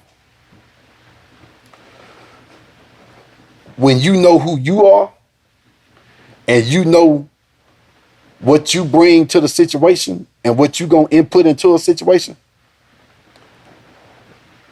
I can't hold it against you because you ain't catching up to the mustard. I can't hold it against you because you went for some bells and whistles. See, the thing about a bad bitch is they mind gotta be strong so they don't end up becoming a sad bitch. Because see, I done had a lot of bad bitches that'll end up going with a clown that's gonna lead and pay to play. You understand? And gonna jump through every hurdle a hoe present to him to get his way until he get what he want, and then he gonna start dogging you out. You understand what I'm saying? So that ain't my play. I don't play like that. Out the gate, I'm gonna let you know what it is with me and who I am, and shit, you ain't gonna get nothing you don't deserve. You know what I'm saying? You don't deserve it just because you look like this. Because once you open your mouth, what I see might not be appealing. You ever heard of the term, I gotta see how much pressure you could take, right? You take a potato and an egg, put it in a pot, boil it. Both of them oblong shapes. The same hot water that make an egg hard on the inside is the same hot water that make the potato soft on the inside. I see what I'm looking at on the outside. How you gonna respond to this pressure? How you gonna participate when you don't get your way? Normally, you used to getting your way and you gonna say, you mean. I'm not mean, I'm a man. You understand what I'm saying? Just because you got an idea or you got something that you want to push through legislation, yeah, I hear what you're saying. You ain't talking about shit. You understand what I'm saying? You don't get to have your way just because you want to. Once you go do your homework and connect your dots and you make a proper presentation, well, then you might get to have a graduation which is going to lead to a celebration. Next question, man. Yeah. I'm loving this. I'm telling y'all. Shout out to the Donnie Houston podcast. Inside the business of choices you make, man. Inside the business of come. You can get this right now on Amazon. Where we out with the book? Amazon, put in Inside the Business of Choices You Make. Barnes and Noble, Inside the Business of Choices You Make. And that's you, the letter U. Reader's Magnet, right. The choices you make, the letter U. Yeah. And that's Sir Churchill Williams for the author. That's how y'all know y'all at the right place. Sir Churchill Williams. You know what I'm saying? Man, so tell me about the decision to create Gerard Records. The decision to create Gerard Records. Okay, well. Because now y'all in the game, y'all having money. And we. Y'all all the way in now. Man, I'm fucking with Tila, man. I'm tired about it. Yeah, I'm so tired about it. Are you taking trips with your bread? Like, how you enjoying your money? You know what I'm saying? I mean, we just living. Just living life. We just living life. I mean, we took multiple field trips here and there. You know, Louisiana. Iceberg Slim from Louisiana. His people from Louisiana.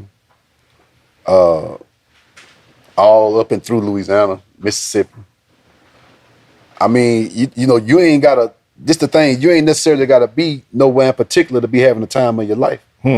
Long as you're able to do whatever you want to do when you want to do it, and you're doing it with who you want to be doing it with. And y'all definitely had the means to do all that. Right. So, Louisiana, you know, Bogalusa, Baton Rouge, Covington, Slidell, right across there is Mississippi, you know, New Orleans, Ohio, Cleveland, Cincinnati, Oklahoma. You know, it was all kind of shit, man. Just it's a whole lot of shit. But, you know, again, I ain't no talking about. No, but when I say taking trips, I wasn't even talking about on that. I'm saying just enjoying life. Just man, we finna go ball like those was trips. So it was 2 for 1. It was yeah, I mean, like you sitting up and shit, you just, you know, your beeper might go off, you might get a phone call, and shit, you decide, all right, come on, let's go. And I'm talking about get up and go. And, you know, just get up and go to the airport and shop when you get there. Man. That's some shit. Yeah, you know what I'm saying? Come on, man. You know. Yeah. So the decision with Gerard Records was talking about. Oh, decision with Gerard Records. So, fun fact, it's a lady named Jontel Mitchell. Any fans of Street Military or a great, you know, shout out to Miss Jontel Mitchell, which was one of Keith's friends. And she would always be nagging him. I want you to hear my little cousin rap. I want you to hear my cousin rap. I want you to hear his rap group. And her cousin was Pharaoh. Pharaoh from South Park. You say y'all was over there on Bell Mark, and that's where he was at, right? Right. He was on the across Mother King on the other block. But and he also in his earlier years, but we didn't even know him though. In his earlier years, he grew up on whatever that street is that is on Martin Luther King, where the original Timmy Chan is. The original Timmy Chan by Jones and Van Fleet. He grew up on that street. That's where he grew up at. So that's his South Park shit right there. So she was one, you know, hear my cousin rap. So he was like, man, Jontel getting on my nerves by hearing her damn cousin and rap. I ain't worrying about no rap group shit, none of that type of shit. We wasn't thinking about no music or no rap or none of that. But also at the time, Keith got all of the equipment set up at the house because he was DJing, you know. And me and him at the house, they come over there. They are Icy Hot and Pharaoh. And they kids. They're They like younger. 16, 17. They younger. Shit. Yeah. They might have been about 18. Okay. 18, 19, something like that maybe. I don't know exactly how old they were, but they were younger. So they come over there. Keith DJing, you know, to the best of his ability. I used to tell him, let me check that out, big bro. Let me get on now. We standing back watching Ice Hot. Put on a show. We standing back watching Ice Hot. I told Keith, man, you ain't the DJ no more. You retired. You done. You don't never need to scratch nothing else. Icy Hot is the most amazing, and I'm not just saying this, I'm biased. I'm biased because Icy Hot blew my mind. I'm a fan of good work, and I'm confident in myself enough to give another person their credit and their flowers. You understand what I'm saying? I always been that person. So I'm not giving him nothing that he don't deserve. I don't give a damn who your DJ is, who your favorite is, who your pick is, or whatever. I done seen Icy Hot DJ on 4 turntables at one time. Popping, ticking, locking. I'm talking about turning around from this one to that one, this hand behind his back, elbow on their chin, Icy Hot is a fool. Him and Pharaoh put on the most amazing show of all things that hip hop entail that I ever seen in my life. I was sold. I was like, man, whatever the fuck they talking about, we need to do that. And they was like, nah, but it's one more of us. It's another one. I was like, man, y'all don't need nobody else. Y'all don't need nobody else. Now you got to meet the other one. You got to meet Flea. And when I met the boss dog, I was like, oh yeah. Yeah. So that was it. So from that right there, we decided to go into action immediately. So I mean, like the next day, we go get with Mr. Woodard, which was an old school player, bondsman in the hood on Reed Road. He had a whole compound over there. He had enough room on his strip center where he had some space down there. He was like, man, y'all can use that down there, build it out, rent it out. This on Reed, like reading about where? Reed Road, right next to Worthing. Oh, right there. Okay. Yeah, right next to Worthing. The first thing you see once you cross past Worthing, right there to the right. He owned all them acres right there.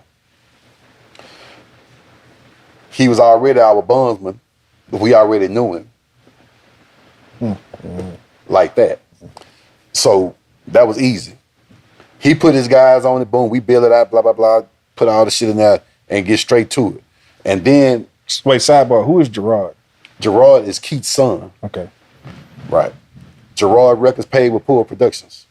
So we get straight to it. But then at the first of the year, coming into the new year, we introducing everybody to our new venture, what we got going on. This going into 90 or 91? Let's say 90. Okay. We finna introduce everybody. We finna throw this big ass party, which is no big deal because that's what we've been doing, throwing parties all the time anyway. But y'all, but this time though, y'all still had Pop and Brock and not yet. Y'all didn't, so Street Military is all y'all got at this time. That's it. Yeah. That's the match that lit the fire. Yeah. Street Military. Yeah, that's the match. So y'all finna introduce them. Okay, go ahead. Boom. So we had this big ass party. We flying people in because we've been taking field trips, enjoying life with, in all these different places. So everybody flying in.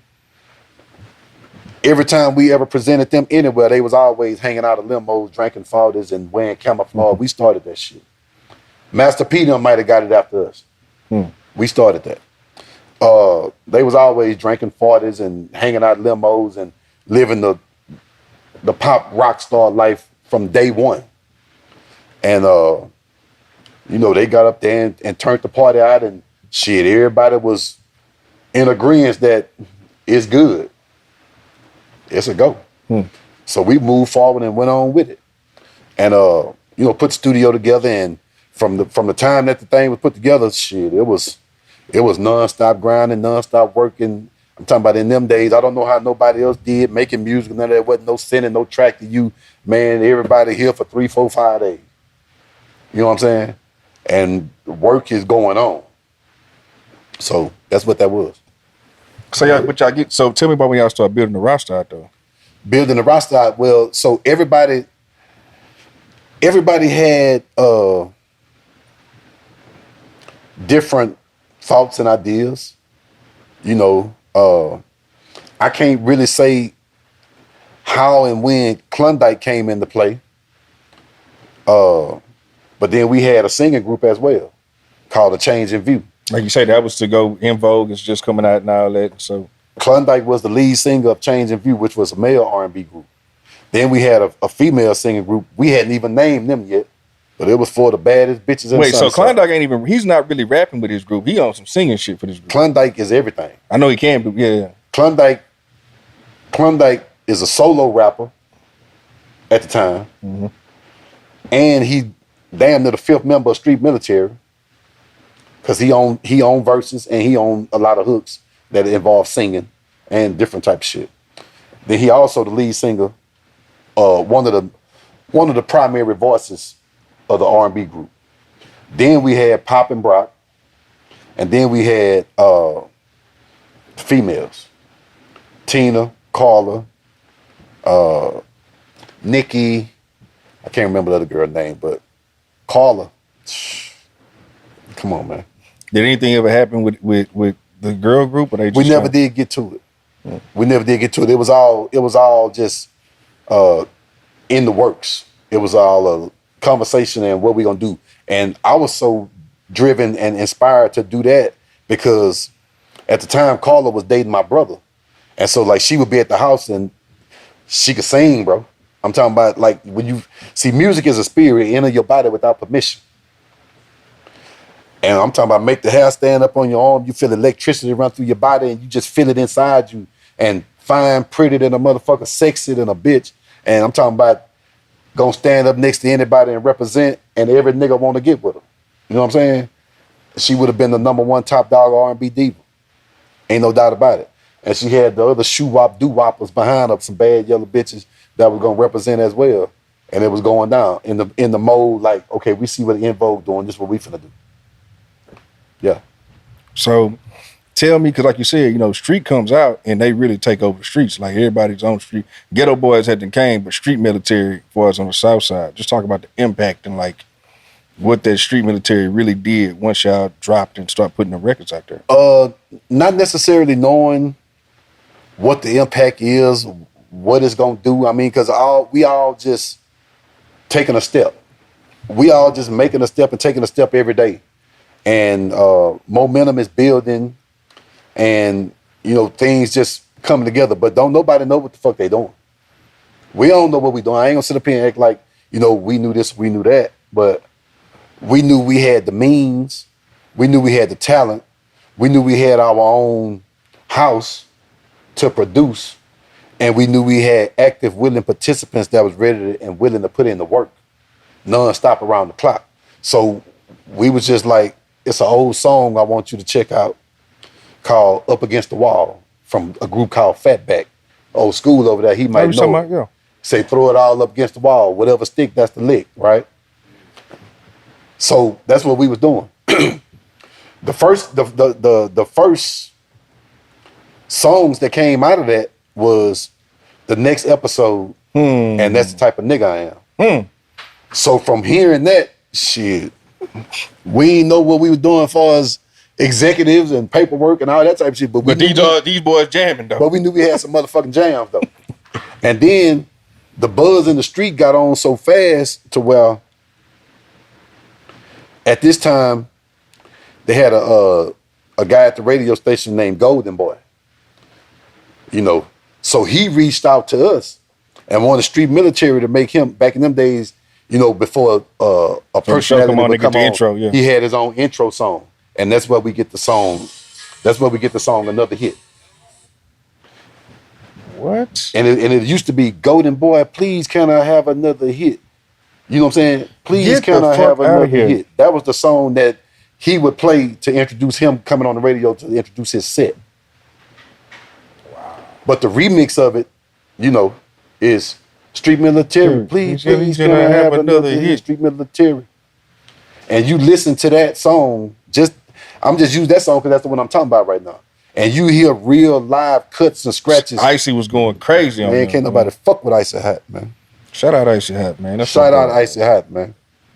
Yeah. Shout out Icy Hat, man. Shout out Flea. Shout out the whole Street Military. Man, shout out Street Military, man. Them my little brothers, man. I love them niggas, man. I love them niggas. I believe in them today, just like I believed in them from day one. You know what I'm saying? It's Street Military for life. I love everything everybody else doing. Shh. From South Park, bro. I'm fucking with Kiki. That first album and a whole lot of other shit. Shh. Murder, money.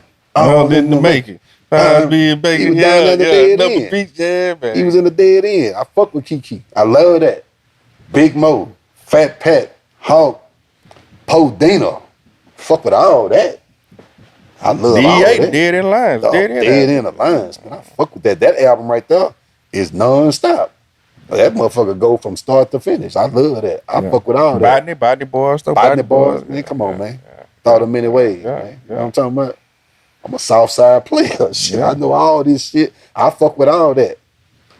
But you hoes can't fade Street Military. Come on, man. Come on, man. Real talk. Yeah. I mean, because it's a different when you categorize in music if you like fast food or you like soul food. You understand what I'm saying?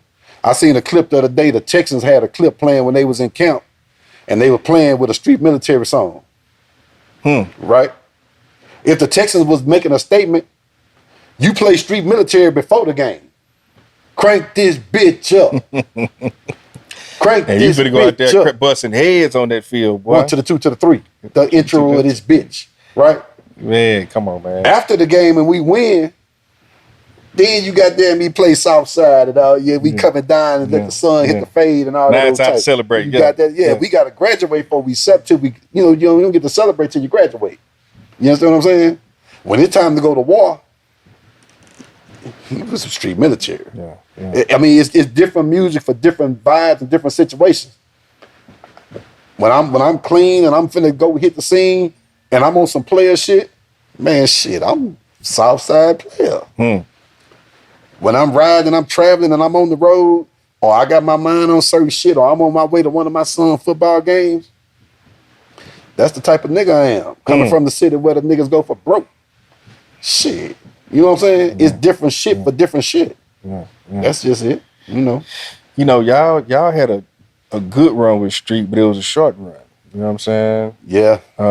Talk about that time, man, when they came and got Keith, and it was, y'all had the whole, was a block party. It was some kind of something going on. Man, it was a celebration, man. That was going to be a beautiful day. What happened that day was Juneteenth. Whatever year that was, I don't fucking know. 91, 92. 91, 91, 92, whatever. We was having a meeting, and we was celebrating because we had an investor. And not so much investing because he wanted to be a part of the music.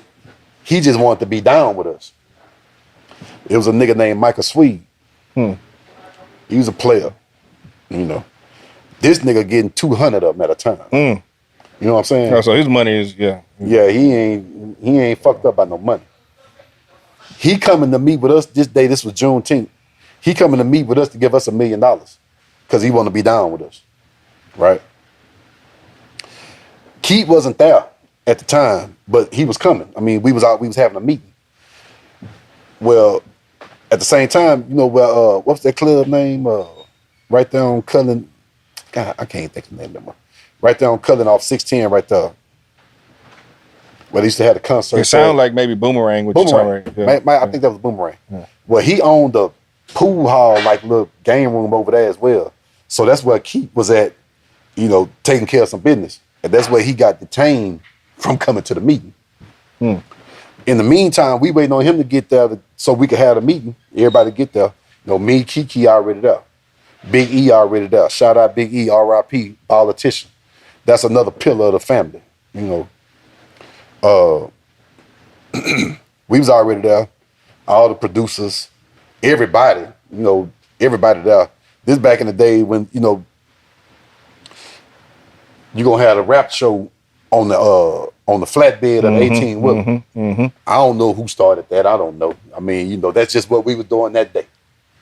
But everybody was there. All the players, all the rappers, Big Mello, Dirty Red, all the players, everybody there. Everybody. Everybody coming through. You coming through back and forth, whatever. But we all the main reason is we gathering to have this meeting. So that's why we was there. And then we all around the headquarters doing what we do or whatever. I'm in my office, you understand me, doing what I do. Kiki in his office doing what he do. And everybody everywhere. All of a sudden shit, those getting kicked in and you just hearing these loud ass boom, boom, boom. Motherfuckers coming in, I'm talking about from head to toe. Head to toe. You don't see no skin, you don't see nothing. Just get on the floor, get on the floor. All that shit.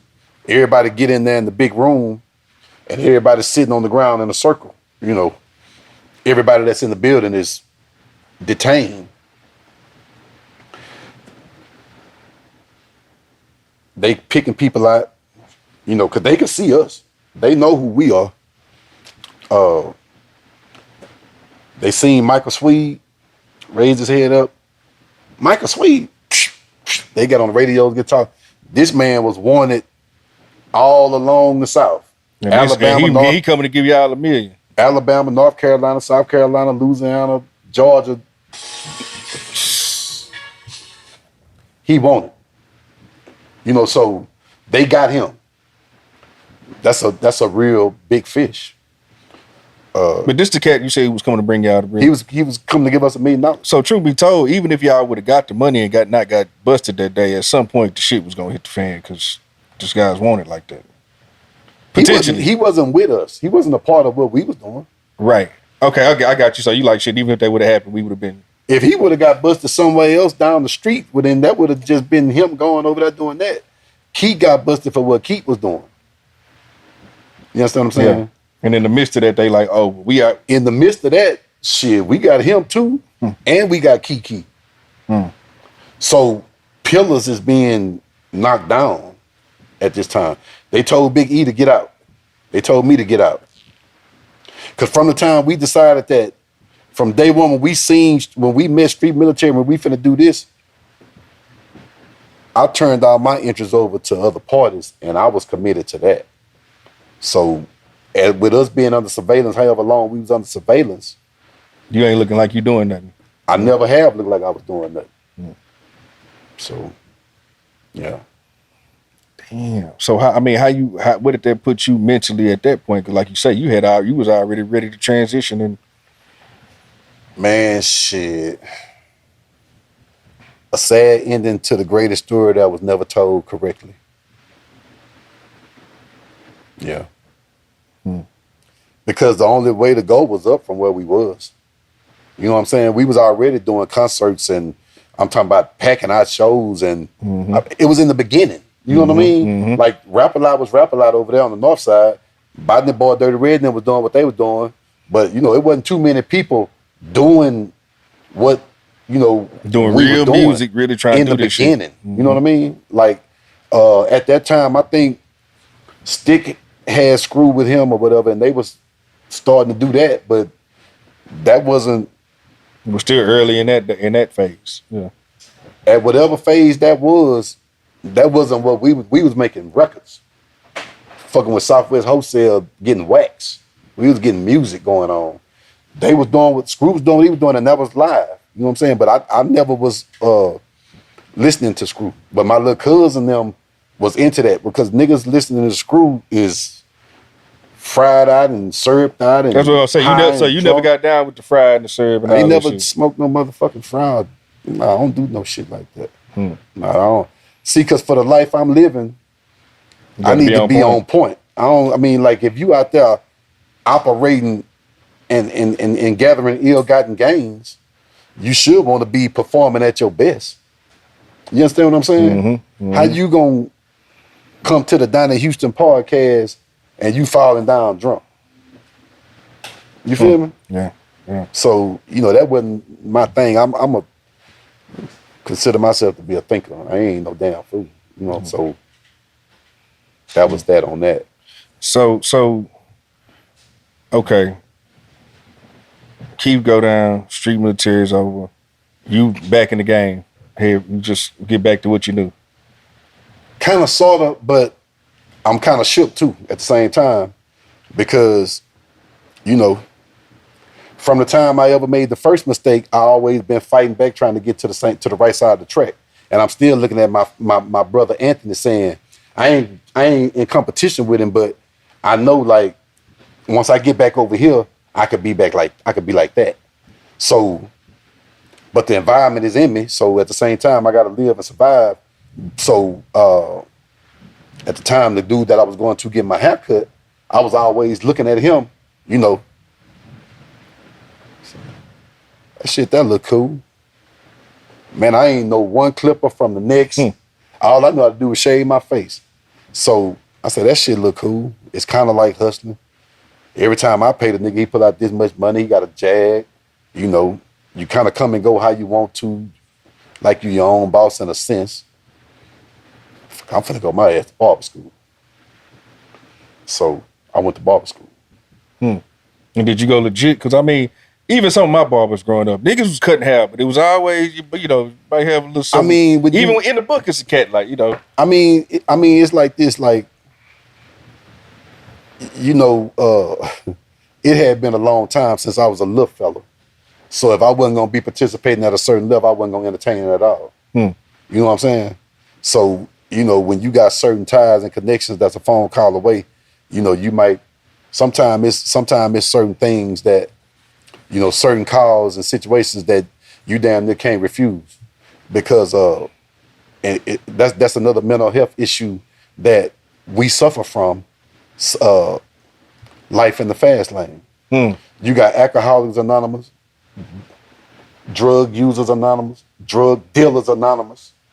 You understand what I'm saying? So that's an addiction too. That's an addiction. You get addicted to being able to wake up when you want to, go to sleep when you want to, do whatever you want to do. Make that money the way that it's money coming ain't in. a thing, and you could do whatever you want to do whenever you want to do it.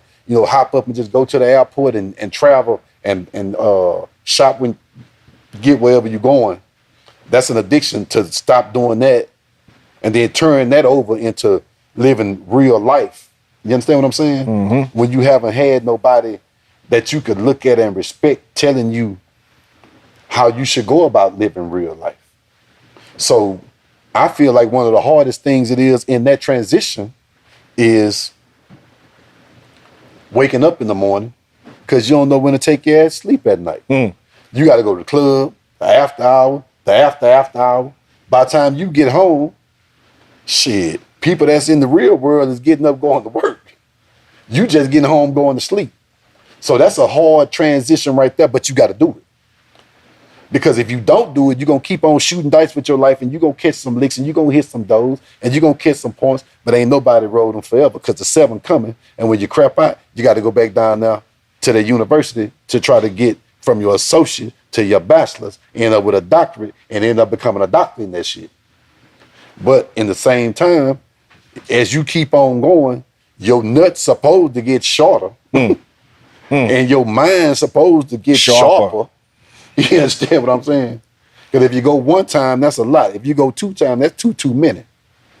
Shout out Mike D. I heard him say that on the podcast, man. Yeah. So you're doing a barber thing.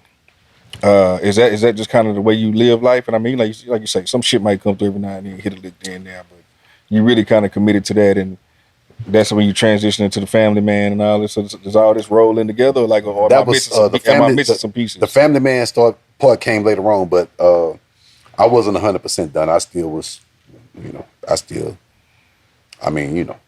do a couple of things here and there. Somebody, hey man, yeah.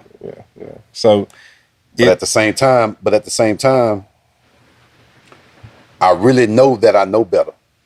You know what I'm saying? Because I have watched a whole empire fall, and I have already known that I disqualified myself from being a participant in certain things, from choosing this lifestyle.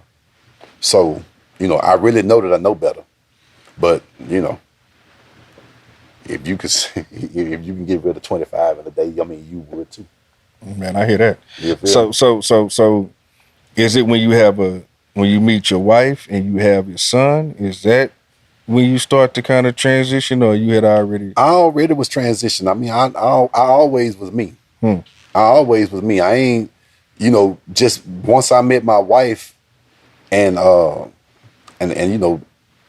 decided that that's what I was finna do. Well, then I knew that I had to get more strict, more disciplined, more militant, because I have committed to her and told her, what the plan is going forward, and we finna bring a child in the world. We finna create a bloodline together.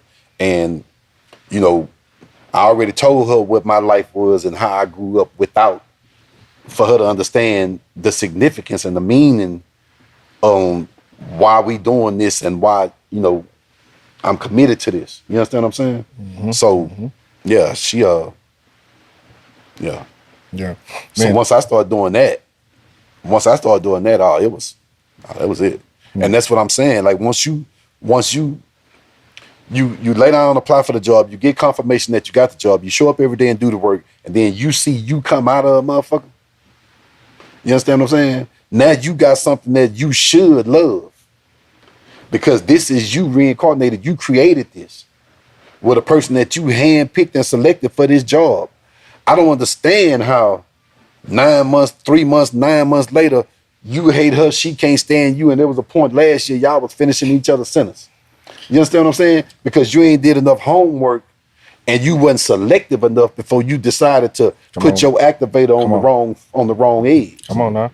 Cause see, I was finna say, now we finna talk about this. You got that baby mama chapter in there. Yeah. Where you really break that down from both ends. What that mean to have one and to be one. You know what I mean?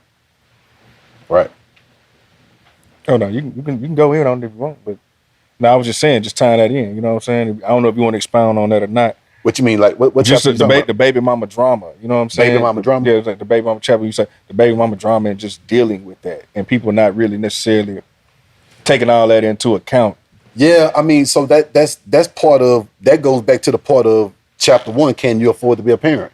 Because as you in the introductory stage with somebody, you know, we gonna strip the representatives down. You understand what I'm saying? Mm-hmm. This ain't no fast food situation. This ain't nothing that I'm finna jump into real quick. I need to see you.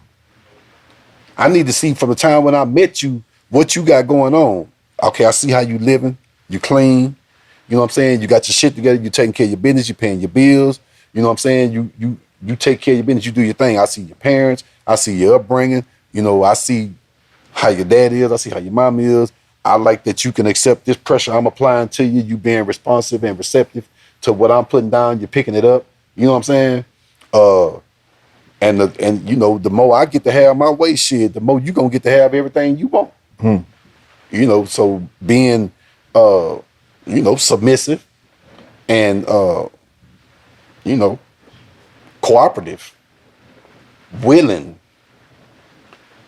soft, gentle, you know, caring, nurturing, and, you know, being what I need. You're gonna make me be everything you supposed to have. Hmm. You know what I'm saying? Yeah. But ain't no situation perfect. Yeah. You know, because now we divorced. Hmm. You feel me? Yeah. But I like But you went about it the right way. I went about it the right way from the start. You know what I'm saying? And right now to this day, we cool. We ain't friends because I don't want to be a motherfucking friend. You understand what I'm saying? I don't want to be your motherfucking friend. I was your husband. I don't want to be your motherfucking friend.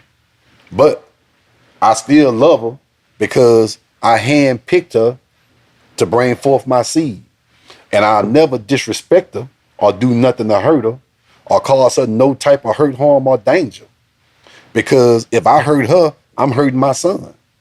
You understand what I'm saying? Mm-hmm. So she get to experience what grace and mercy look like just because she his mama. You understand what I'm saying? So like, that's what I'm saying. When you get in with somebody on something and you really commit to creating something, man, you supposed to be in it. Locked so like, in, no matter what, like even the ones we broke up, shit, I ain't missed a day of doing my job because this my job. My commitment to him ain't got nothing to do with her. And see, a bunch of these niggas get out here and get a bitch pregnant because they trying to trap the bitch. You break up with the bitch, now you don't like the baby. Man, that's still your motherfucking baby. You understand what I'm saying? Yeah, you The wouldn't only did that. thing that matter to me is what matter to me. I don't give a fuck what nobody think about what I do, how I feel, what I say, or nothing. The only thing that matter to me is what my son think about me. You understand what I'm saying? Yeah, shout out to all the daddies, fathers, whatever category you want to put yourself in. Most of all, man, shout out to my nigga Boss Dog King Flea. One of the most amazing daddies, fathers I ever seen in my life. The man got 3 kids, laid down, applied for the job, showed up every day and did the work for 3 kids, right? That's giving 100% 3 times. Think about it. You got the first one. You on this stage of teaching and training that one, then you got another one coming up. You got to start back over and get them the same. And then that one get right here, then you got another one. That's a lot of work. Yeah. He do an amazing job, man. I got to salute my nigga. You know what I'm saying? Yeah. Shout out Flea. Man, before we get up out of here, we've been going like it's been going damn near 2 hours now. Man, that's a lot of shit we ain't even talking about. That's what I'm saying. I'm going to have to bring you back. You down to come back, right? Hell yeah. Okay, bet. We'll do it again. Man. And by you having me here, gonna make Keith come. Keith gotta come. See, I've been talking. He said y'all been talking for 3 years. Been talking for 3 years. I got on the phone, meet him and stick and talk. I don't know how many times. And man, Keith, you know, I know Keith got a busy schedule. I know he on his own time. And now you make time for what you want to make time for. He just don't want to come right now. Yeah. He gonna come. He gonna come. Yeah. We gonna talk about it. Yeah. Bet. He gonna come. Yeah. See, he gonna come because he got some shit he He got to come when the timing right, because when it's time for him to come, when it's time to launch the next thing. Yeah. And that's the thing that he was telling me, that he, you know, he had having stuff, you know, kind of behind the scenes that he putting together. Yeah. But yeah, we, like you say, we've been talking 3 years at least. Right. You know what I'm saying? But anyway. I seen you saw that thing this morning, right? Yeah. I sent you about the top 6 rap groups in Houston. They had Street at 2, ghetto, only beaten by the Ghetto Boys. They had Ghetto Boys in front of Street Military number 2. I mean, you know, we defer to the Ghetto Boys. They was first pioneers. Shout out Lil J, all of that, everything on the north side. I mean, if you're talking about groups, I think they can always earn that one spot. Hell yeah. Man, I fuck with Willie D. Yeah. Shit, play with your mama, going out like a soldier. Man, I'm a clean up man. Yeah. Willie D, I'm tell you something. I don't know him. I seen him a couple times, you know, around town or whatever. Back in the day when we was doing concert Street Military, I knew this nigga was crazy or mixed with gorilla. I seen this nigga in the parking lot like he was about to fight 10 motherfuckers by himself. I done heard them Willie D stories before, man. I said, man, that nigga, that's crazy. Shout out Willie D, man. Shout out Willie D, man. I like the podcast, man. Yeah, shout out Willie, yeah. Man, okay, so like I say, you was laughing because what I told Stick when I first linked up, when I was telling him, you know, everybody talk about him like this mythical figure. You know what I'm saying? Stick, you know what I'm saying? Yeah. But Smitty is one of them guys too, though. Like Southside superhero type shit. Like you hear all this, Smitty was over here, he did this, Smitty did that, like Smitty was right. Smitty came down the boulevard with Pepper. Man, like you say, you didn't grow up with Smitty, but you know about him in that era. Can you speak to him a little bit? You know we had interactions. Yeah. You talk a little Salt bit. Pepper them used to fly in town and shit. We used to be with them, pick them up, go to Galleria, all that type shit. Yeah. No shit. You know. So he out here with Pepper just like it ain't shit. It wasn't shit. He was with us too. We was everybody. One thing about H-Town, man, everybody the star. Nobody wasn't give a damn about no Salt and Pepper. I mean, if they was live, you know, Spenderella, all that. They had a few more people with them, but I mean, you got motherfuckers around here around the sunny side of South Park standing next to anybody. Just as good, even better. Yeah. You know what I'm saying? So, yeah. I mean, it was cool, though. Yeah. Smitty used to come by the house, come by Keith house, shit. Him and a couple of his partners, we be playing basketball in the driveway, all that old type of shit. Yeah. He the real nigga. Him, Fat Pat. Not the rapper Fat Pat. Well, they got another Fat Pat, the gangster Fat Pat. Fat Pat and Smitty. It's a whole lot of history shit that niggas don't know. Like how block parties got started. Everybody say Metro the king of the block party. Metro was assigned to do that. You know what I'm saying? Metro was family. Okay, tell me about these block parties though. First block party that we ever know of was thrown at Hairmasters Express, Fat Pat Beauty Shop on Scott Street. Okay, that's where the block party shit started from. Well, let's talk about the gangster Fat Pat though. Who is this guy? The gangster Fat Pat? Yeah. A bad man. Is he in y'all age or a little older than y'all? Yeah, we all around the same. Him and Smitty was like that. Him, Smitty, Trent the Trip, Kenneth Bell. So you say gangster, he more on type of time that Smitty was on that type of shit. Goddamn right. Yeah.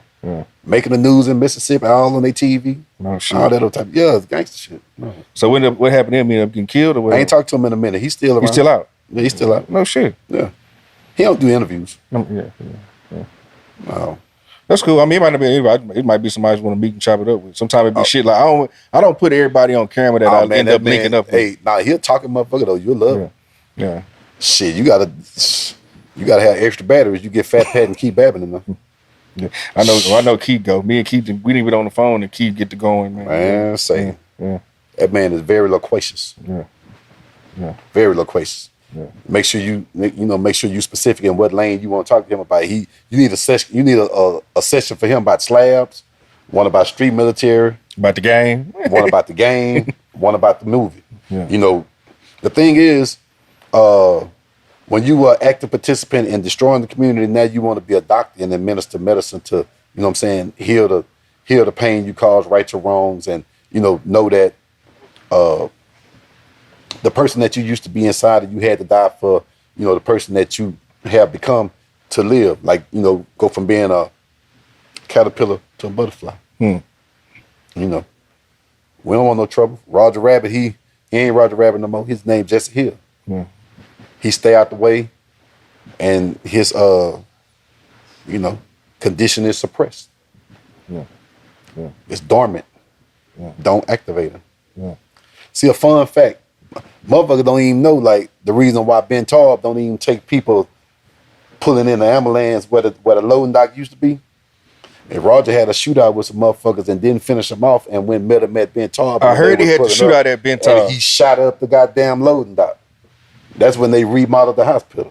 Okay, I mean, that's some dead I've heard this VA story shit, before, man. but Yeah, I've heard it before, but can you tell it from the jump though? Just I because just told you. yeah, he got into it with the people, Yeah. didn't finish, but he go follow him to the hospital, shoot the hospital up. As they unloading, rolling them out on the thing, he gunning all that down. Oh shit, boy, y'all come from an era. So man. see, that's when you say, see, that's why when you look at different type of music, street military was living all the shit they were talking about. Man, they had a apartment on the southwest side, and then like you go over Icy Hot House, Macadale Crib, they call it Macadale Crib. Mm-hmm. Man, you go over there, shit. You got to be by something to go over there, because you don't. Every time I ever went over there, and I'm from it, but I'm older than them, so like I'm going over there. The Macadale Crib, Fleet was telling me about that. It was in Mo City, like. That's Mo City. Yeah. Fleet told me about that. See, I was going over there for specific reasons. I wasn't going over there to hang out with them. You know what I mean? I'm going over there for some reason. As you pull up over there to the apartments, you see niggas running down the street like they getting chased by somebody or they chasing somebody. Where you walking towards, this niggas back and forth going in and out. You walk in there, Fleet cooking, cutting a nigga hair, officiating a wrestling match like on Django, how niggas trying to, niggas over there doing that. I see all these other little younger niggas that's on their way up in training, I guess, or they aspiring to become whatever, and all of that's producing that music. And then they with us when they come to South Park and take the drop top and ride the swangers and do all that shit and go to Mo City, and you know what I'm saying? So, and same thing at Macadale Crib. That's like in next episode when Pharaoh say, my mama made me get my ass out of a house. Now my crib is a living room couch at my home in Macadale Crib. You know, like Fleet started off by saying, just say no. That's what you told me. If there's a better way, damn, you should have showed me. I'm talking about meaningful lyrics that's timeless and priceless and still hit the same right now today. You can take Kick Dope Burglar, crank this bitch up. That's the type of nigga I am. All that shit still hard than a man. Oh, and you can consider that negative if you wanted to, but then you can come back and have positivity with next episode. Tears came. You know, thank you Lord. I don't know if you ever heard Thank You Lord with Street Military and Zero. I don't know if I heard that. Man, you tripping. You ain't never heard Thank You Lord with Street Military and Zero? See, shit don't be getting promoted. Zero should promote that. You ever heard Controversy with Street Military and K Reno? Yes. I've heard Controversy? Yeah. Man, let me tell you something, man. See, we ain't got enough time. Me and K Reno went to school together. No shit. Oh, so you was at Sterling over there. We all went to Sterling at the same time. Me, K Reno, Fat Pat, Hawk, Troy. Screw was over there at that time, I heard. Nah, Screw wasn't at Sterling when I was at Sterling. K Reno. Because K Reno told me he was there with Fat Pat and Screw and them and shit. But I might have been gone by then. I don't know. But I ain't never, Screw wasn't at Sterling when I was at Sterling. So K Reno and Rapper K and whoever else was with them niggas was infamous for being in the bathroom with 20 niggas in there and you can't get in the bathroom with that black ass tablet. My brother told me that every class K Reno was in, at least 10, 15 minutes to the end of the class, the teacher finna let him take over and rap. That's who K Reno is. This from 86. And he was a hooping motherfucker too. I never heard K Reno rap before until Flea told me they finna do a song with K Reno. I say, man, the nigga that was keeping the bathroom blocked up, that nigga, he got something. For Flea to tell me he live, I was like, shit, I need to listen to him. But he been telling me, man, you need to listen to him. But all I could see is, man, I ain't saying he could or couldn't. you just remember him as the cat from school. I just remember from school hooping, and I knew he was rapping, but I ain't know to what extent. Man, when that man dropped that verse on Controversy, Yeah.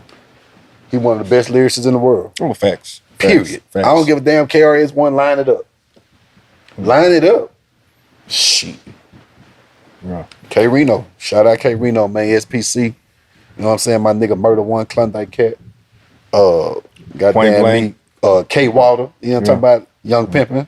And my boy, Murder One. You said Murder One. goddamn right, Murder One, that's my nigga. Yeah. Lil Fry, I don't know if he be with him that much no more, but Lil Fry. I know Lil Fry. Yeah, Lil Fry. See, back in the day when we were doing street military, Lil Fry is the one that drove them to Jack the Rapper. See, we all kind of shit. We ain't got enough time. No shit. I ain't no Fry. Yeah. I ain't no Fry was in that shit like that. Yeah, Lil Fry that used to be with Gangsta Nip. How you talking about? Yeah. Goddamn right. Big Mello, Curtis. Yeah. Okay, what was the transition from street military going from y'all to Richard Johnson with the Some artists? bullshit. So by this time, Keith in jail. And, everything is fucked up. You know what I'm saying? So from however they decided to move forward, of course wasn't nobody trying to hold them or nothing like that. Because players. And I guess they made whatever the next move was their best move for them and went in that direction, and that's what that is. But right now at this very moment, anybody trying to purchase or participate and support the street military, you need to reach out to Flea. I'm not sure if the website is active right now, www.streetmilitary.com, for merch and all of that different type of thing. Yeah. And you will actually be supporting them. Anything Richard Johnson got going on, y'all don't participate in that. Because lately KB and Flea, took action and got with the legislation and got all the paperwork together, and they own everything got to do with street military. News flash. And another fun fact, Flea from South Park. He moved to Mo City.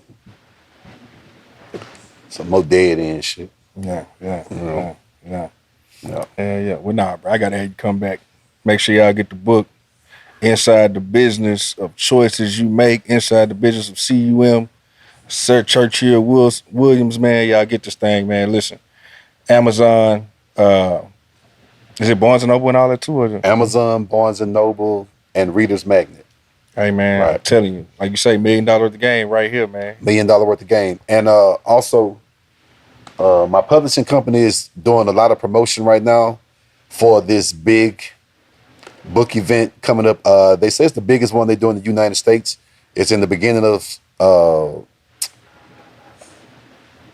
September in Chicago on Printers Row. So to people that purchase books as active readers, support that if you're in the area. And for people that purchase books as buyers for stores to stock it with, purchase that as well. Hey, I promise you won't be disappointed. You'll see yourself in there. You'll see somebody you can see who you would be, could be, should be, or who you want to be. It's all about the choices you make. And to everybody in the world, don't be scared to make a choice. Don't be scared to be a leader. Don't be scared to stand in the spot where the bullshit stop. And don't be scared to make a change, man. Together we all can do it. And it all starts at one at a time.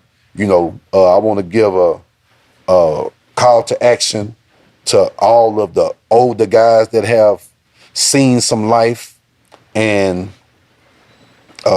should be imparting knowledge, wisdom, and understanding to the youth going forward. Telling them, the bad side of the game. We need to educate the brothers in these barbershops. You're not just there to cut hair and collect money. You supposed to be a pillar in the community, and you should be, checking on these people and asking them how they doing, build a rapport with them. And, that also helps in building your clientele. I'm a barber instructor as well. I'm a CPR instructor as well. I just enrolled in college yesterday to get my bachelor's degree. I mean, this inside the business shit don't stop, man. It's never too late, man. Yeah. It's never too late. It's going down, man. It's Donnie Houston Podcast. We ain't got enough time. I had some more shit I want to say, but we can go on and get Nah, out. we got time. You want to keep bring me going. back. You want to keep going. We keep going. So, I gotta say this, man, because I'm on the Donnie Houston Podcast, man. It's the biggest shit going on right now, man, and it got a lot of reach.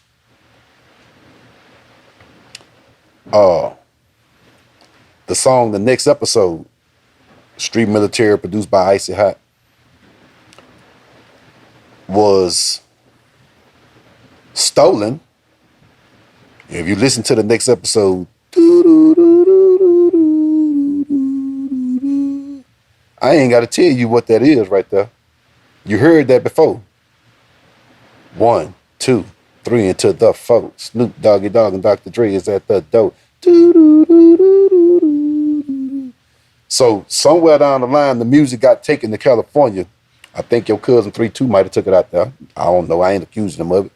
But I mean, he may have, but I mean, Snoop took from him. So it took from him. So they was to what I heard, they was listening to it. He asked him, "What's that?" Them some dudes from the crib. Not nothing to do with him. They're just jamming, smoking, whatever. Now, Dr. Dre get all the credit for being this, amazing worldwide producer. When I know everybody steal everything from everybody and blah, blah, blah. But, that's just a little fun fact, man. And then, in that song with Snoop and them got, he end his verse by saying, to be continued in the next episode. Same shit Flea saying, and now, you know what I'm saying? And then, Flea told me it was times when they did shows with them, and when they was doing their mic check, they was sitting there watching and studying. So, y'all don't know that, that influence. A lot of influence, like they say, everything come from the South, man. So, 3-2 influenced the world, and, all these people was friends and associates and fucking around and kicking it together, man. So, you just never know who you are, man. But at the end of the day, everybody strive, man. Stack days, run plays, take one step at a time, man. If you take one step, somebody gonna take a step with you. And, just keep on getting better, man. At the end of the day, you got a choice. Always choose yourself, man. Choose life. And I'm gonna remain inside the motherfucking business. Yeah. Hey, man. You got something else before we closing? What you got? That's it. That's it? Okay, well, look, we gonna do this again. Y'all gonna get a part 2 of this for sure. Hey, man, like I said, we're introducing the song, presenting to others, man. This is Sir Church, man. Dead End OG. And that stands for old guy. Old guy. Dead End old guy. I'm a motherfucking trustee now. There it is, man. Hey, man, I hope y'all enjoyed this, man. We're up out of here.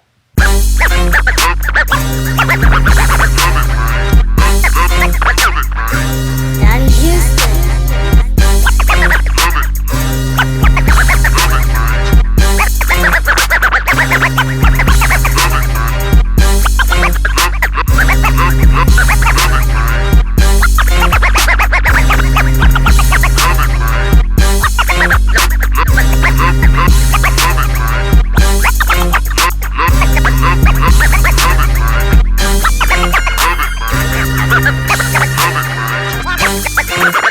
Ha ha ha ha ha!